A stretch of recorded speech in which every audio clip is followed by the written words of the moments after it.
ಹೇಳುವ. ಅದು ಏನಿಲ್ಲ ಗುರುಗಳೇ, ನನ್ನ ಚಿಕ್ಕ ವಯಸ್ಸಲ್ಲೇ ಮದುವೆ ಮಾಡಿಕೊಟ್ರು. ನನ್ನ ಗಂಡನ್ನೇ ಸರ್ವಸ್ವ ಅಂತ ನಾನು ಜೀವನ ಮಾಡ್ತಾ ಇದ್ದೀನಿ. ಬಟ್ ನನ್ನ ಗಂಡ ಪದೇ ಪದೇ ಮಾಡಿದ ತಪ್ಪನ್ನೇ ಮಾಡ್ತಾ ಇದ್ದಾರೆ ಗುರುಗಳೇ. ಅದರಿಂದ ನನಗೆ ಸ್ವಲ್ಪ ಮಾನಸಿಕ ಒತ್ತಡ ಆಗ್ತಾ ಇದೆ. ಏನ್ ತಪ್ಪವ್ವ? ಅದೇ ಅನೈತಿಕ ಸಂಬಂಧ ಗುರುಗಳೇ. ನಿಮ್ಗೆ ಹೇಗೆ ಗೊತ್ತು? ಎಲ್ಲ ಪಬ್ಲಿಕ್ ಆಗಿದೆ ಗುರುಗಳೇ, ಎಲ್ಲ ಪಬ್ಲಿಕ್. ಬಾಡಿಗೆ ನಮ್ಮ ಮನೆಯವ್ರು ಬಂದ್ಬಿಟ್ಟು ಡ್ರೈವರ್ ಕೆಲಸ ಮಾಡ್ತಾರೆ ಗುರುಗಳೇ. ಬಾಡಿಗೆ ಹೋಗ್ತೀನಿ ಅಂತ ಹೇಳೋದು, ಆ ತರ ಹೆಣ್ಮಕ್ಳನ್ನೆಲ್ಲ ಕರ್ಕೊಂಡು ಹೋಗ್ಬಿಡೋದು. ಬರೋವಾಗ ಅದು ಅನ್ಎಕ್ಸ್ಪೆಕ್ಟೆಡ್ ಇದಾಗ್ಬಿಟ್ಟಿದೆ, ಆಕ್ಸಿಡೆಂಟ್ ಆಗಿದೆ ಗುರುಗಳೇ. ಓಹೋ. ಆ ಹುಡುಗಿ ತೀರೋದ್ಲು ಗುರುಗಳೇ. ಹುಡುಗಿ ತೀರೋದ್ಲು ಗುರುಗಳೇ. ಅದು ಅನ್ಎಕ್ಸ್ಪೆಕ್ಟೆಡ್ ಸ್ಪಾಟ್ ಅಲ್ಲೇ ಎಕ್ಸ್ಪೈರ್ಡ್ ಆದ್ರು ಅವರು. ಒಂದ್ ನಿಮಿಷ. ಇಲ್ಲಿ ಗಂಡ ಕರ್ಕೊಂಡೋಗಿದ್ದು ಎಷ್ಟು ಜನರನ್ನ? ಅವರು ಫ್ಯಾಮಿಲಿ ಹತ್ರ ಹೋಗಿದ್ರಂತೆ ಗುರುಗಳೇ. ಅವರು ಬಟ್ ಸರಿ ಇರ್ಲಿಲ್ಲ ಅಂತೆ. ಆ ಹುಡುಗಿ ಹೋಟೆಲ್ ನಡೆಸ್ತಾ ಇದ್ಲಂತೆ. ಅವರು ಏನೋ ಇದೇ ವ್ಯಭಿಚಾರ ಆ ತರ ಎಲ್ಲ ಮಾಡ್ತಾ ಇದ್ರಂತೆ ಅವರು. ಅದ್ರಲ್ಲಿ ನನ್ ಗಂಡ ಇನ್ವಾಲ್ವ್ ಆಗಿ ಅವರನ್ನ ಫ್ಯಾಮಿಲಿನ ಕರ್ಕೊಂಡು ಹೋಗಿದ್ದಾನೆ ಗುರುಗಳೇ. ಬೆಂಗಳೂರಿಗೆ ಬಾಡಿಗೆ ಹೋಗ್ತೀನಂತ ಹೋಗಿದ್ದಾನೆ. ಬಟ್ ಅವರು ಏನೋ ತಮ್ಮ ಫ್ಯಾಮಿಲಿ ವಿಷಯವಾಗಿ ಹೋಗಿದ್ದಾರೆ ಅವರು. ಹೋಗಿ ಒಂದು ದಿನ ಅಲ್ಲಿದ್ದಾರೆ ಗುರುಗಳೇ. ಸಂಡೇ ಅಲ್ಲಿದ್ದಾರೆ, ಸೋಮವಾರ ಅಲ್ಲಿದ್ದಾರೆ, ಮಂಡೇ ಬರುವಾಗ ಮಂಗಳವಾರ ದಿನ ಆಕ್ಸಿಡೆಂಟ್ ಆಗಿದೆ ಗುರುಗಳೇ. ಅಲ್ಲಿ ಹಿಂದೆ ಕೂತವ್ರಿಗೆ ಯಾರಿಗೂ ಏನೂ ಆಗಿಲ್ಲ.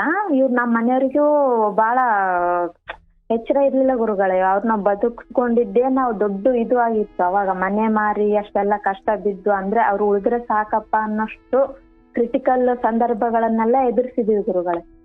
ಅಂದ್ರೆ ಇದಾಗಿ ಎಷ್ಟು ಸಮಯ? ಇದು ನನ್ನ ಚಿಕ್ಕ ಮಗ, ಸಣ್ಣ ಮಗ, 2ನೇ ಮಗ 9 ತಿಂಗಳಲ್ಲಿದ್ದ ಗುರುಗಳೇ.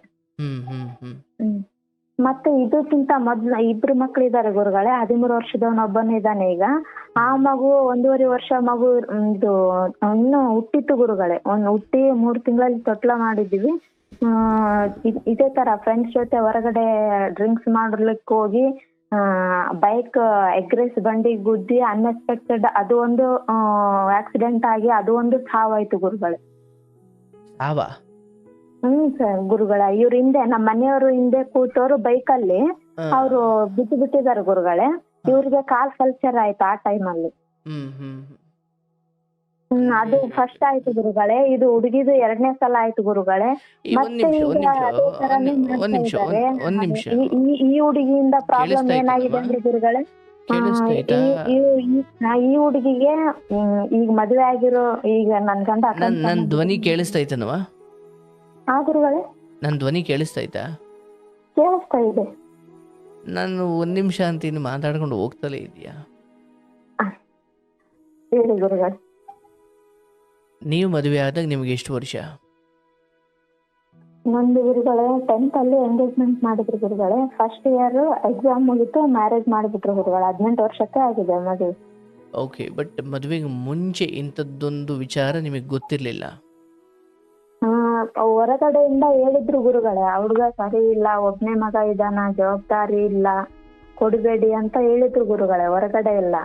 ಹೊರಗಡೆ ಅಂದ್ರೆ ಮನೆಯಲ್ಲಿ 4 ಜನ ಹೆಣ್ಮಕ್ಳು ಗುರುಗಳೇ. ಹೊರಗಡೆ ಅಂದ್ರೆ ಹೆಂಗವ ಅಂದೆ?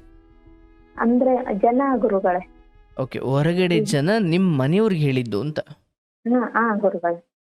ಆಯ್ತು, ಹೇಳಿದ್ರು. ಬಟ್ ಇವ್ರು ಈಗ ನನ್ ಕೊಟ್ಟಿದಾರಲ್ ಗುರುಗಳ ನಮ್ಮ ಮನೆಯವರು, ಅವ್ರು ಏನೋ ನನ್ನನ್ನ ಇಷ್ಟಪಟ್ಟಿದೀನಿ, ಇಲ್ಲ ಮಾಡ್ಕೊಳ್ತೀನಿ ಅಂತೇಳಿ ನಮ್ಮ ಅಣ್ಣಗೆಲ್ಲ ಸ್ವಲ್ಪ ಫೋರ್ಸ್ ಮಾಡಿ, ನಮ್ಮ ಸೋದರ ಮಾವನವರಿಗೆಲ್ಲ ಫೋರ್ಸ್ ಮಾಡಿ ಸಂಪ್ರದಾಯದ ಪ್ರಕಾರ ಹೂವು ಹಣ್ಣಿಡ್ಲಿಕ್ ಬಂದು ಹೂವು ಹಣ್ಣಿಟ್ಟು ಹೋಳಿಗೆ ಊಟ ಮಾಡಿ ಮ್ಯಾರೇಜ್ ಆಗಿದ್ದಾರೆ ಗುರುಗಳೇ. ಮದುವೆಯಾದ ಎಷ್ಟು ವರ್ಷ? ಓಕೆ, ಇದು ಯಾವುದು ಇಲ್ದಂಗೆ ಚೆನ್ನಾಗಿದ್ರಿ? ಗುರುಗಳೇ. ಅಲ್ಲವಾ, ಮದುವೆ ಆದ ಎಷ್ಟು ವರ್ಷ ನೀವು ಇದು ಯಾವುದು ಗೊತ್ತಾಗ್ದಂಗೆ ನೀವು ಚೆನ್ನಾಗಿದ್ರಿ? ಅದು ನನ್ನ 2ನೇ ಮಗ ಹುಟ್ಟೋವರೆಗೂ ಚೆನ್ನಾಗಿದ್ವಿ ಗುರುಗಳೇ. ಅದು ಫಸ್ಟ್ನೇ ಹುಡುಗ ಹುಟ್ಟಿದಾಗೆ ಅದು ಇದು ಹೋಟೆಲ್ ಹುಡುಗಿದ ಆಕ್ಸಿಡೆಂಟ್ ಆಯ್ತಂತ ಅಂದ್ನಲ್ ಗುರುಗಳೇ. ಅದು ಆಗ್ಲೇ ಹೊರಗಡೆಯಿಂದ ನ್ಯೂಸ್ ಬರ್ತಾ ಇತ್ತು. ಬಟ್ ನಾನು ಕೇಳಿದ್ರೆ ಮನೇಲಿ ಜಗಳ ಮಾಡೋದು ಆ ತರ ಆಗ್ತವೆ, ನನ್ ಮೇಲೆ ಕಂಪ್ಲೇಂಟ್ ಮಾಡ್ತಾರ ಅಂತೇಳಿ ನಾನು ಸುಮ್ಮನಾಗ್ಬಿಟ್ಟೆ. ಏನ್ ನ್ಯೂಸ್ ಬರ್ತಿತ್ತು ಅಂದ್ರೆ ಗುರುಗಳೇ, ಅಲ್ಲಿ ಇದು ಹೋಟೆಲ್ ಮಾಡೋ ಆ ಹುಡುಗಿ ಇದ್ದಾಳೆ, ಆ ಹುಡುಗಿ ಜೊತೆ ನಿಮ್ ಮನೆಯವ್ರು ಮಾತಾಡ್ತಾರೆ, ಅಲ್ಲಿಗೆ ಇಲ್ಲಿಗೆ ಕರ್ಕೊಂಡು ಹೋಗ್ತಾರೆ, ಅಡ್ಡಾಡ್ತಾರೆ, ಈ ತರ ಎಲ್ಲ ಹೇಳ್ತಾ ಇದ್ರು ಗುರುಗಳೇ. ಆಕೆಗೆ ಮದುವೆ ಆಗಿತ್ತಾ? ಇಲ್ಲ ಗುರುಗಳೇ, ಅದು ಈಗ ಡೆತ್ ಆದ ಹುಡುಗಿಗೆ ಮದುವೆ ಆಗಿದ್ದಿಲ್ಲ ಗುರುಗಳೇ. ಅಂದ್ರೆ ಡೆತ್ ಆಗಿದ್ದ ಹುಡುಗಿ ಮತ್ತೆ ಈ ನಿಮ್ಮ ಗಂಡ ಸಂಪರ್ಕದಲ್ಲಿದ್ದ ಹುಡುಗಿ ಇಬ್ರು ಒಂದೇ? ಇಲ್ಲ ಗುರುಗಳೇ, ಅವ್ರು ಬೇರೆ ಡೆತ್ ಇವ್ರು ಆದ ಬೇರೆನಾ? ಹುಡುಗಿ ಬೇರೆ ಗುರುಗಳೇ. ಅದು 2013 ಮ್ಯಾಟ್ರ್ ಕ್ಲೋಸ್ ಆಯ್ತು. ಅದು ಯಾವುದು? ಡೆತ್ ಆದ ಹುಡುಗಿ ಗುರುಗಳೇ, ಆಕ್ಸಿಡೆಂಟ್ ಆಯ್ತು ಅಂತ ಹೇಳಿದ್ನಲ್ವಾ, ಬೆಂಗಳೂರಿಗೆ ಬಾಡಿಗೆ ಹೋಗ್ತೀನಿ ಅಂತ ಹೇಳಿ ಕರ್ಕೊಂಡು ಹೋಗಿತ್ತು. ಓಕೆ. ಅದು ಬರೋವಾಗ ಆಕ್ಸಿಡೆಂಟ್ ಆಗಿ ಸತ್ತೋಯ್ತು ಗುರುಗಳೇ. ಓಕೆ, ಅದಾದ ಮೇಲೆ ಬೇರೆ ಹುಡುಗಿ? ಈಗ ಮದ್ವೆ ಆಗಿದೆ ಗುರುಗಳೇ, ಅವಳಿಗೆ ಗಂಡ ತೀರ್ಕೊಂಡಿದಾನಂತೆ. SC ಮಂದಿ ಅಂತೆ ಗುರುಗಳೇ ಅವರು. ಏನವ? SC ಕ್ಯಾಸ್ಟ್ ಅಂತಾರಲ್ಲ ಗುರುಗಳೇ. ಓಕೆ.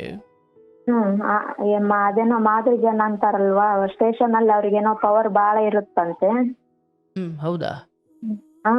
ಏನೋ ಗೊತ್ತಿಲ್ಲ ಗುರುಗಳು, ಇದೆಲ್ಲ ಇವರಿಂದ ಗೊತ್ತಾಯ್ತು ನಂಗೆ. ಈಗ ಈ ಪ್ರೆಸೆಂಟ್ ಅಕ್ರಮ ಸಂಬಂಧ ಇಟ್ಕೊಂಡಿರೋ ಹುಡುಗಿ ಹೆಸರು ರೇಣುಕಾ ಗುರುಗಳೇ. ಅವಳಿಗೆ ಆಲ್ರೆಡಿ ಮದ್ವೆ ಆಗಿದೆ, ಗಂಡ ತೀರೋಗಿದ್ದಾನೆ, ಮದ್ವೆ ವಯಸ್ಸಿಗೆ ಬಂದಿರೋ ಮಗಳಿದ್ದಾಳೆ ಗುರುಗಳೇ. ನಿಮ್ಮ ಗಂಡ ಯಾರು ಸವಾಸ ಮಾಡಿದ್ದಾರೆ, ಆಕೆಗೆ ಮದುವೆ ವಯಸ್ಸಿಗೆ ಬಂದಿರೋ ಮಗಳಿದ್ದಾಳೆ? ಗುರುಗಳೇ. ನಿಮ್ಗೆ ಹೆಂಗ್ ಗೊತ್ತಾಯ್ತಿದು? ಇದೆಲ್ಲ ಹೊರಗಡೆ ಎಲ್ಲ ಗೊತ್ತಾಗ್ತಿದೆ ಗುರುಗಳೇ, ಒಂದೇ ಊರಲ್ಲಲ್ವಾ ಇರೋದು. ಹಂಗಾಗಿ ಗೊತ್ತಾಗ್ತಿದೆ. ಈಗ ನನ್ನ ತರಾನೇ ಗಂಡ ಹೆಂಡತಿ ಸಂಬಂಧ ಒಬ್ಬರನ್ನ ಸಂಸಾರ ಹಾಳು ಮಾಡಿ ಅಂಬರೀಷ್ ಅನ್ನೋ ವ್ಯಕ್ತಿನ ತನ್ನ ಹತ್ರ ಇಟ್ಕೊಂಡಿದ್ದಾಳೆ ಗುರುಗಳೇ. ಈಗ ಇವ್ರು ರೇಣುಕಾ. ಒಂದ್ ನಿಮಿಷ, ಇದು ಕಾರ್ಯಕ್ರಮ ಅಲ್ವಾ, ಜನಗಳೆಲ್ಲ ನೋಡೋದು. ಸೊ ನೀನು ಹೆಸರು ಹೇಳೋದು ಬಿಡೋದು ನಿನಗೆ ಬಿಡ್ತೀನಿ, ಆಮೇಲೆ ಡಿಲೀಟ್ ಮಾಡ್ಲಿಕ್ಕೆ ಆಗಲ್ಲ. ಓಕೆ ಗುರುಗಳೇ. ಸೊ ಆ ಹೆಣ್ಣು ನಿಮ್ಮ ಗಂಡನ ಸಹವಾಸಕ್ಕಿಂತ ಮುಂಚೆ ಬೇರೆ ಪುರುಷನ ಜೊತೆನೂ ಇದೇ ರೀತಿ ಆಗಿದೆ ಅಂತ? ಓಕೆ ಗುರುಗಳೇ, ರೈಟ್. ಇದೇ ರೀತಿ ಆಗಿದೆ. ಅದ್ರಲ್ಲಿ ಈಗ ನನ್ನ ಗಂಡನ ಜೊತೆ ಕಾಲ್ ಮಾಡೋದು, ಮಾತಾಡೋದು, ನನ್ಗೆ ಆ ಪುರುಷ ನನ್ಗೆ ಇಷ್ಟ ಇಲ್ಲ, ನಾನು ನಿನ್ ಜೊತೆ ಇರ್ತೀನಿ, ನಿನ್ ಜೊತೆ ಇದ್ರೆ ನಾನು ಚೆನ್ನಾಗಿರ್ತೀನಿ ಅಂತೇಳಿ ಮೈಂಡ್ ವಾಶ್ ಮಾಡಿ, ಆಕರ್ಷಣೆ ಮಾಡಿ, ಹೊರಗಡೆ ಅಡ್ಡಾಡೋದು, ಮಾತಾಡೋದು ಎಲ್ಲ ಮಾಡಿದಾರೆ ಗುರುಗಳೇ. ಓಕೆ. ಈಗ ಲಾಸ್ಟ್ ಕ್ರಿಟಿಕಲ್ ಸಿಚುವೇಶನ್ ಅಲ್ಲಿ ಅವ್ರೇನೋ ನನ್ಗೆ ತಾಳಿ ಕಟ್ಟು ಅಂತ ಹೇಳಿದ್ರಂತ ಗುರುಗಳು. ಇವರು ನಮ್ಮ ಮನೆಯವರು ಒಪ್ಪಿಲ್ಲ ಅದಕ್ಕೆ. ತಾಳಿ ಕಟ್ಟಿ ಅಂತ ಹೇಳಿದ್ದು ಆ ಹೆಣ್ಣು? ಸೊ ನಿಮ್ಮ ಮನೆಯವರು ಒಪ್ಪಿಲ್ಲ? ನಮ್ಮ ಮನೆಯವ್ರು ಒಪ್ಪಿಲ್ಲ ಗುರುಗಳೇ. ನನ್ಗೆ ಆಲ್ರೆಡಿ ಮದುವೆ ಆಗಿದೆ, ನಾನು ನಿನ್ನ ಇಟ್ಕೊಂಡಿದ್ದೀನಿ, ಅಷ್ಟೇ ಇಟ್ಕೊಂಡಿರ್ತೀನಿ, ಆ ತರ ಏನೋ ನಿಮ್ಮನ್ನ ಕೇರ್ ಮಾಡ್ತೀನಿ, ನಿಮ್ಮನ್ನ ಕಾಳಜಿ ಮಾಡ್ತೀನಿ, ಆ ತರ ಎಲ್ಲ ಏನೇನೋ ಮಾಡಿ ತಾವು ಹೊರಗಡೆ ಏನೇನೋ ಜಗಳ ಮಾಡ್ಕೊಂಡಿದ್ದಾರೆ ಗುರುಗಳೇ. ಅದು ಹೊರಗಡೆ ಬಿಟ್ಟಿದ್ರೆ ಇದು ನನಗೆ ಇಷ್ಟು ಮಾನಸಿಕ ಒತ್ತಡ ಆಗ್ತಾ ಇರ್ಲಿಲ್ಲ. ಆ ಜಗಳನ್ನ ನಮ್ಮ ಮನೆವರೆಗೂ ತಂದು ನನ್ನ ಮೇಲೆ, ನನ್ನ ಮಕ್ಕಳ ಮೇಲೆ ಹಲ್ಲೆ ಮಾಡಿ, ಮನೆಗ್ ಬಂದು ಜಗಳ ಮಾಡಿ, ನಮ್ಮ ವಿರುದ್ಧನೇ ಇದು ಸ್ಟೇಷನ್ಗೆ ಹೋಗಿ ಕಂಪ್ಲೇಂಟ್ ಕೊಟ್ಟಿದ್ದಾರೆ ಗುರುಗಳೇ.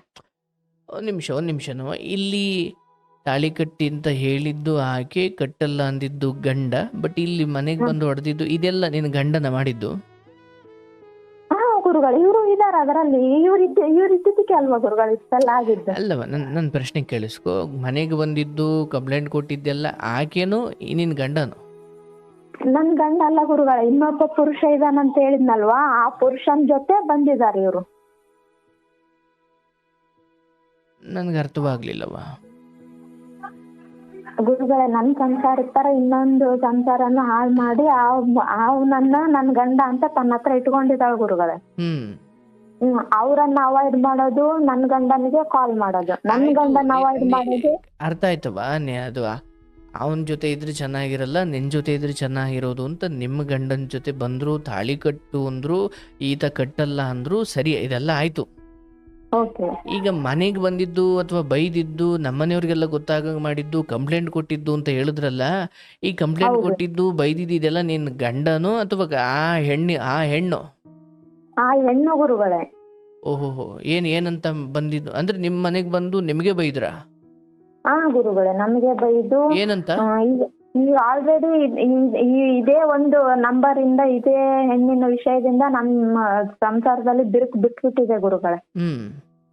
ನಮ್ ಸಂಸಾರದಲ್ಲಿ ನಮ್ಮಿಬ್ರಿಗೂ ಜಗಳ, ಮನೇಲಿ ಹಿರಿಯರಿಗೂ ನೆಮ್ಮದಿ ಇಲ್ಲ. ನನ್ನ ಸಣ್ಣ ಗೇಣು ಮಕ್ಕಳು ಗುರುಗಳೇ, ಸೈನಿಕ ಸೆಲೆಕ್ಷನ್ ಆದಂತ ಮಗ, ಆ ಹುಡುಗಗೂ ನೆಮ್ಮದಿ ಇಲ್ಲ ಗುರುಗಳೇ. ಇದೇ ನಂಬರ್ ಇಂದ ಈ ಹೆಣ್ಣಿನ ವಿಷಯದಿಂದ ಏನಿಲ್ಲ ಗುರುಗಳೇ, ಫೋನ್ ಮಾಡ್ತಾಳೆ. ನಾವು ಮಧ್ಯರಾತ್ರಿ 12 ಗಂಟೆಗೆ ಕಾಲ್ ಮಾಡ್ತಾಳೆ, ಬೆಳಿಗ್ಗೆ 3 ಗಂಟೆಗೆ ಕಾಲ್ ಮಾಡ್ತಾಳೆ ಗುರುಗಳೇ. ಅದನ್ನ ಕೇಳಿದ್ರೆ ನನ್ ಗಂಡ ಜಗಳ ಆಡ್ತಾರೆ. ಅವ್ರು ಯಾಕೆ ಕಾಲ್ ಮಾಡ್ತಾರೆ ನಿನ್ಗಂತ ನಾನ್ ಕೇಳಿದ್ರೆ ನನ್ ಜೊತೆ ಜಗಳ ಆಡ್ತಾರೆ ಗುರುಗಳೇ. ನಮ್ಮಿಬ್ಬರ ಜಗಳದಿಂದ ಮನೇಲಿ ಮಕ್ಕಳಿಗೂ ನೆಮ್ಮದಿ ಇಲ್ಲ, ಹಿರಿಯರಿಗೂ ನೆಮ್ಮದಿ ಇಲ್ಲ. ಆಯ್ತು, ಅದು ಅದು ಅದು ಬಿಡು, ಅದು ಬಿಡು. ಆಯ್ತು, ಅದು ಬಿಡು. ಬಟ್ ಆಕೆ ಬಂದಿದ್ಲು ಹೊಡೆದ್ಲು ಅಂತಲ್ಲ, ಅದು ಹೌದಾ ಅಂದೆ. ಅದು ಗುರುಗಳೇ ಏನಾಗಿದೆ ಅಂದ್ರೆ ಇನ್ನೊಬ್ಬ ಪುರುಷನ್ ಇಟ್ಕೊಂಡಿದ್ದಾಳಲ್ ಗುರುಗಳೇ, ಹಾ, ಅವ್ರಿಗೂ ನಮ್ಮ ಮನೆಯವ್ರಿಗೂ ಜಗಳ ಆಗ್ತಿತ್ತಾಳ ಗುರುಗಳೇ. ಅವ್ನ ಹೆಂಡತಿ ಮನೆಗೆ ಹೋಗಿ ನನ್ ಗಂಡನ್ ಕರ್ಕೊಂಡ್ ಹೋಗಿ ಜಗಳ ಆಡೋದು, ಓಕೆ. ಅವ್ರ ಗಂಡನ್ ಕರ್ಕೊಂಡು ನಮ್ಮ ಮನೆ ಮುಂದೆ ಜಗಳ ಆಡೋದು. ಹ್ಮ್ ಅಲ್ಲಿ ಸ್ಟೇಷನ್ ಅಲ್ಲಿ ಆ ಗಂಡಸಿನ ವಿರುದ್ಧ, ಆ ಪುರುಷನ ವಿರುದ್ಧ ಕಂಪ್ಲೇಂಟ್ ತಗೊಳ್ತಾರೆ, ನನ್ನ ಗಂಡನ ವಿರುದ್ಧನೂ ಕಂಪ್ಲೇಂಟ್ ತಗೊಳ್ತಾರೆ. ಹ್ಮ್ ನನ್ ಗಂಡನ್ ಈಗ ರೀಸೆಂಟ್ ಆಗಿ ನನ್ ಗಂಡನ ವಿರುದ್ಧ ಕಂಪ್ಲೇಂಟ್ ತಗೊಂಡಿದ್ದಾರೆ ಗುರುಗಳೇ. ಅದೇನು ಅಲ್ಟ್ರಾಸಿಟಿ ಕೇಸ್ ಅಂತ ಹಾಕಿದಾರಂತೆ, ಅವರು SC ಮಂದಿ ಅಂತೆ, ಅಲ್ಟ್ರಾಸಿಟಿ ಕೇಸ್ ಅಂತ ಹಾಕಿದಾರಂತೆ ಗುರುಗಳೇ. ಹಾಕಿ ನನ್ ಗಂಡನ 15 ದಿನ ಜೈಲಲ್ಲಿ ಹಾಕ್ಸಿದ್ಲು ಗುರುಗಳೇ. ಓಕೆ. ಜೈಲಲ್ಲಿ ಹಾಕ್ಸಿದ್ಮೇಲೆ ನಾನು ನಮ್ಮಣ್ಣ ಪರದಾಡಿದ್ವಿ ಗುರುಗಳೇ, ನಾನು ಹೊರಗೆ ತರ್ಲಿಕ್ಕೆ, ಬೇಲ್ ಮೇಲೆ ಹೊರಗೆ ತರ್ಲಿಕ್ಕೆ ನಾವು ಪರದಾಡಿದೀವಿ. ನಮ್ಮಣ್ಣ ಪಾಣಿ ಕೊಟ್ಟು ಅಷ್ಟೆಲ್ಲ ಆರೈಕೆ ಮಾಡಿ ನನಗೋಸ್ಕರ ಎಷ್ಟೆಲ್ಲ ಕಷ್ಟ ಪಡ್ತಾ ಇದ್ದಾರೆ ಗುರುಗಳೇ. ಒಂದು ನಿಮಿಷ. ಇಲ್ಲಿ ಜೈಲಿಗೆ 1 ತಿಂಗಳು ಹಾಕಿದ್ರು ಅಂದ್ರಲ್ಲ, ಏನು ಕಾರಣ ಕೊಟ್ಟು ಒಳಗಡೆ ಹಾಕ್ಸಿದ್ದು? ಅಲ್ಟ್ರಾಸಿಟಿ ಕೇಸ್ ಅಂತೆ ಗುರುಗಳೇ. ಅವ್ರ ಮನೆ ಮುಂದೆ ಹೋಗಿ ನನ್ ಜೊತೆ ಸಂಸಾರ ಮಾಡು, ನಿನ್ ಗಂಡನ್ ಬಿಟ್ಟು ಬಾ, ನಾನ್ ನಿನ್ನ ನೋಡ್ತೀನಿ ಅಂತ ಇವ್ರು ನನ್ ಗಂಡ ಅವರಿಗೆ ಹೇಳ್ತಾರಂತ್ರಿ ಗುರುಗಳು. ಆ ತರ ಅವ್ರ ಕಂಪ್ಲೇಂಟ್ ರಿಜಿಸ್ಟರ್ ಮಾಡ್ತಿದ್ದಾರೆ. ಅದಕ್ಕೆ ದಾಖಲೆ ಏನು ಕೇಳಲ್ವಾ ಅರೆಸ್ಟ್ ಮಾಡೋಕ್ಕಿಂತ ಮುಂಚೆ? ಇದು ಹಿಂದಕ್ಕೆ ಆಗಿದೆಯಲ್ಲ ಗುರುಗಳೇ, ಬೇರೊಬ್ಬ ಪುರುಷನ್ ಕರ್ಕೊಂಡು ನನ್ ಗಂಡನ್ ಕರ್ಕೊಂಡು ಒಟ್ಟು ಅದು ಅಲ್ಲಿ ಜಗಳ ನಡೀತಾನೆ ಇದೆ ಗುರುಗಳೇ. ಅದು ನಮಗ್ ಗೊತ್ತಾಗಿಲ್ಲ ಮನೇಲಿ. ಸ್ಟೇಷನ್ ಆಲ್ರೆಡಿ ಸ್ಟೇಷನ್ ಮೆಟ್ಲು ಹತ್ತಿ ಬಂದಿದೆ ಅದು. ಇದೆಲ್ಲ ಆದ್ಮೇಲೆ ಇದು ಮನೆಗೆ ಬಂದಿದ್ದಾರೆ ಗುರುಗಳೇ. ಅದು ಬಿಡು, ಹಾಕ್ಲಿ ಕೇಸು, ಹೌದಲ್ವಾ? ನಡೆದಿರೋ ಸತ್ಯ ಅಲ್ವಾ ಮತ್ತೆ? ಸತ್ಯ ಗುರುಗಳೇ. ಇಷ್ಟೆಲ್ಲ ಆದ್ಮೇಲೆ ಇವ್ರು ನಮ್ಮ ಮನೆಯವರು ಜೈಲಲ್ಲಿ ಬಂದ ಮೇಲೂ ನಾವು ಪರದಾಡ್ತಾ ಇದೀವಿ ಗುರುಗಳೇ. ಇಷ್ಟೆಲ್ಲ ಆಗಿದೆ, ನಮಗೂ ಒಂಥರ ಅನ್ಸಿದೆ, ಮಾನ ಮರ್ಯಾದೆ ಎಲ್ಲ ಇದನ್ ಮಾಡ್ಕೊಂಡು ಈಗ ಮತ್ತೆ ರಿಪೀಟ್ ಅವ್ರ ಜೊತೆನೆ ಮಾತಾಡೋದು, ಅವ್ರ ಜೊತೆನೆ ಅಡ್ಡಾಡೋದು ಮಾಡ್ತಾ ಇದ್ದಾರೆ ಗುರುಗಳೇ.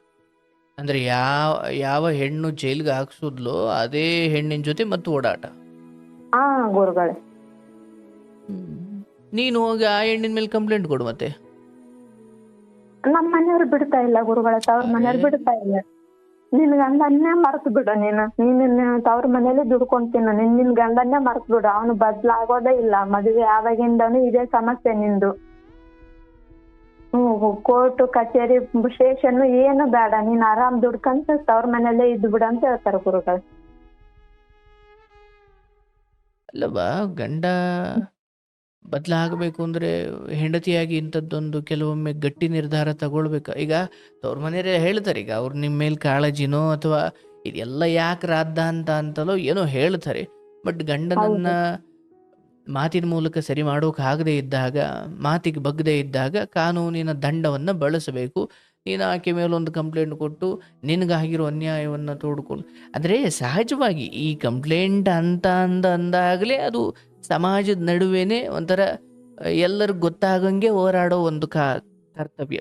ಅದು ಎಲ್ರಿಗೂ ಗೊತ್ತಾಗುತ್ತೆ. ಅದೊಂದು ರಾದ್ದ ಅಂತ ತಿರುಗಾಡಬೇಕು, ಒದ್ದಾಡಬೇಕು, ಫೈನ್. ಬಟ್ ಇಲ್ಲಿ ಗಂಡನ ಈ ದುರ್ಬುದ್ಧಿ ಅಥವಾ ಈತ ಒಂದು ವೇಳೆ ಆ ರೀತಿನೇ ಪದೇ ನಿರಂತರವಾಗಿ ಮಾಡ್ತಾ ಇದ್ರೆ, ಅದಕ್ಕೆ ಆ ಹೆಣ್ಣು ಸಪೋರ್ಟ್ ಮಾಡ್ತಾ ಇದ್ರೆ, ಸೊ ಆ ಹೆಣ್ಣಿನ ಹಿರಿಯರು ಅಥವಾ ಅವ್ರೇನು ಅವರ ವಂಶಸ್ಥರು ಅಥವಾ ಅದರಲ್ಲಿ ಯಾರೋ ಹಿರಿಯರು ಅವ್ರಿಗೆ ಹೋಗಿ, ಇಲ್ಲ ನಿಮ್ಮ ಮನೆ ಹೆಣ್ಮಗಳು ಅಥವಾ ನಿಮ್ಮ ಕೇರಿಯ ಹೆಣ್ಮಗಳಿಗೆ ಮಾಡ್ತಾವಳೆ, ನನ್ನ ಸಂಸಾರ ಹಾಳು ಮಾಡ್ತಾವಳೆ, ಯಾವತ್ತು ಹೇಳಲಿಲ್ವಾ ನೀವು? ಆ ಹಿರಿಯರಿಗೆ ಹೋಗಿ ಹೇಳಲಿಲ್ವಾ? ಗುರುಗಳೇ, ಅವರು ಗಂಡ ಹೊಸಪೇಟೆ ಅವರಂತೆ ಗುರುಗಳೇ. ಅವರು ಗಂಡ ಸತ್ ಮೇಲೆ ಅವ್ರು ಇಲ್ಲೇ ಬಂದು ವಾಸ ಮಾಡ್ತಾ ಇದ್ದಾರೆ ಗುರುಗಳೇ. ಅವರು ಇಲ್ಲಿ ವಾಸ ಮಾಡ್ಲಿಕ್ಕೆ ತುಂಬಾ ದಿನ ಆಯ್ತು. ಅವರಿಗೆ ತಂದೆ ತಾಯಿ ಯಾರು ಇಲ್ಲ ಅಂತೆ ಗುರುಗಳೇ. ತಂದೆ ತಾಯಿ ಯಾರು ಇಲ್ಲ ಅಂತೆ. ಇದೇ ತರ 6 ತಿಂಗಳಿಗೊಂದು ಗಂಡ್ ಮಕ್ಕಳನ್ನ, 3 ತಿಂಗಳಿಗೊಂದು ಗಂಡ್ ಮಕ್ಕಳನ್ನ, ಇದು 3 ತಿಂಗಳಿಗೊಂದ್ ಮನೆ, 6 ತಿಂಗಳಿಗೊಂದ್ ಮನೆ ಚೇಂಜ್ ಮಾಡ್ತಾನೆ ಆಕಿ ಜೀವನ ಸಾಗಿಸುವಂತ ಬಂದಿದ್ದಾಳೆ ಗುರುಗಳೇ.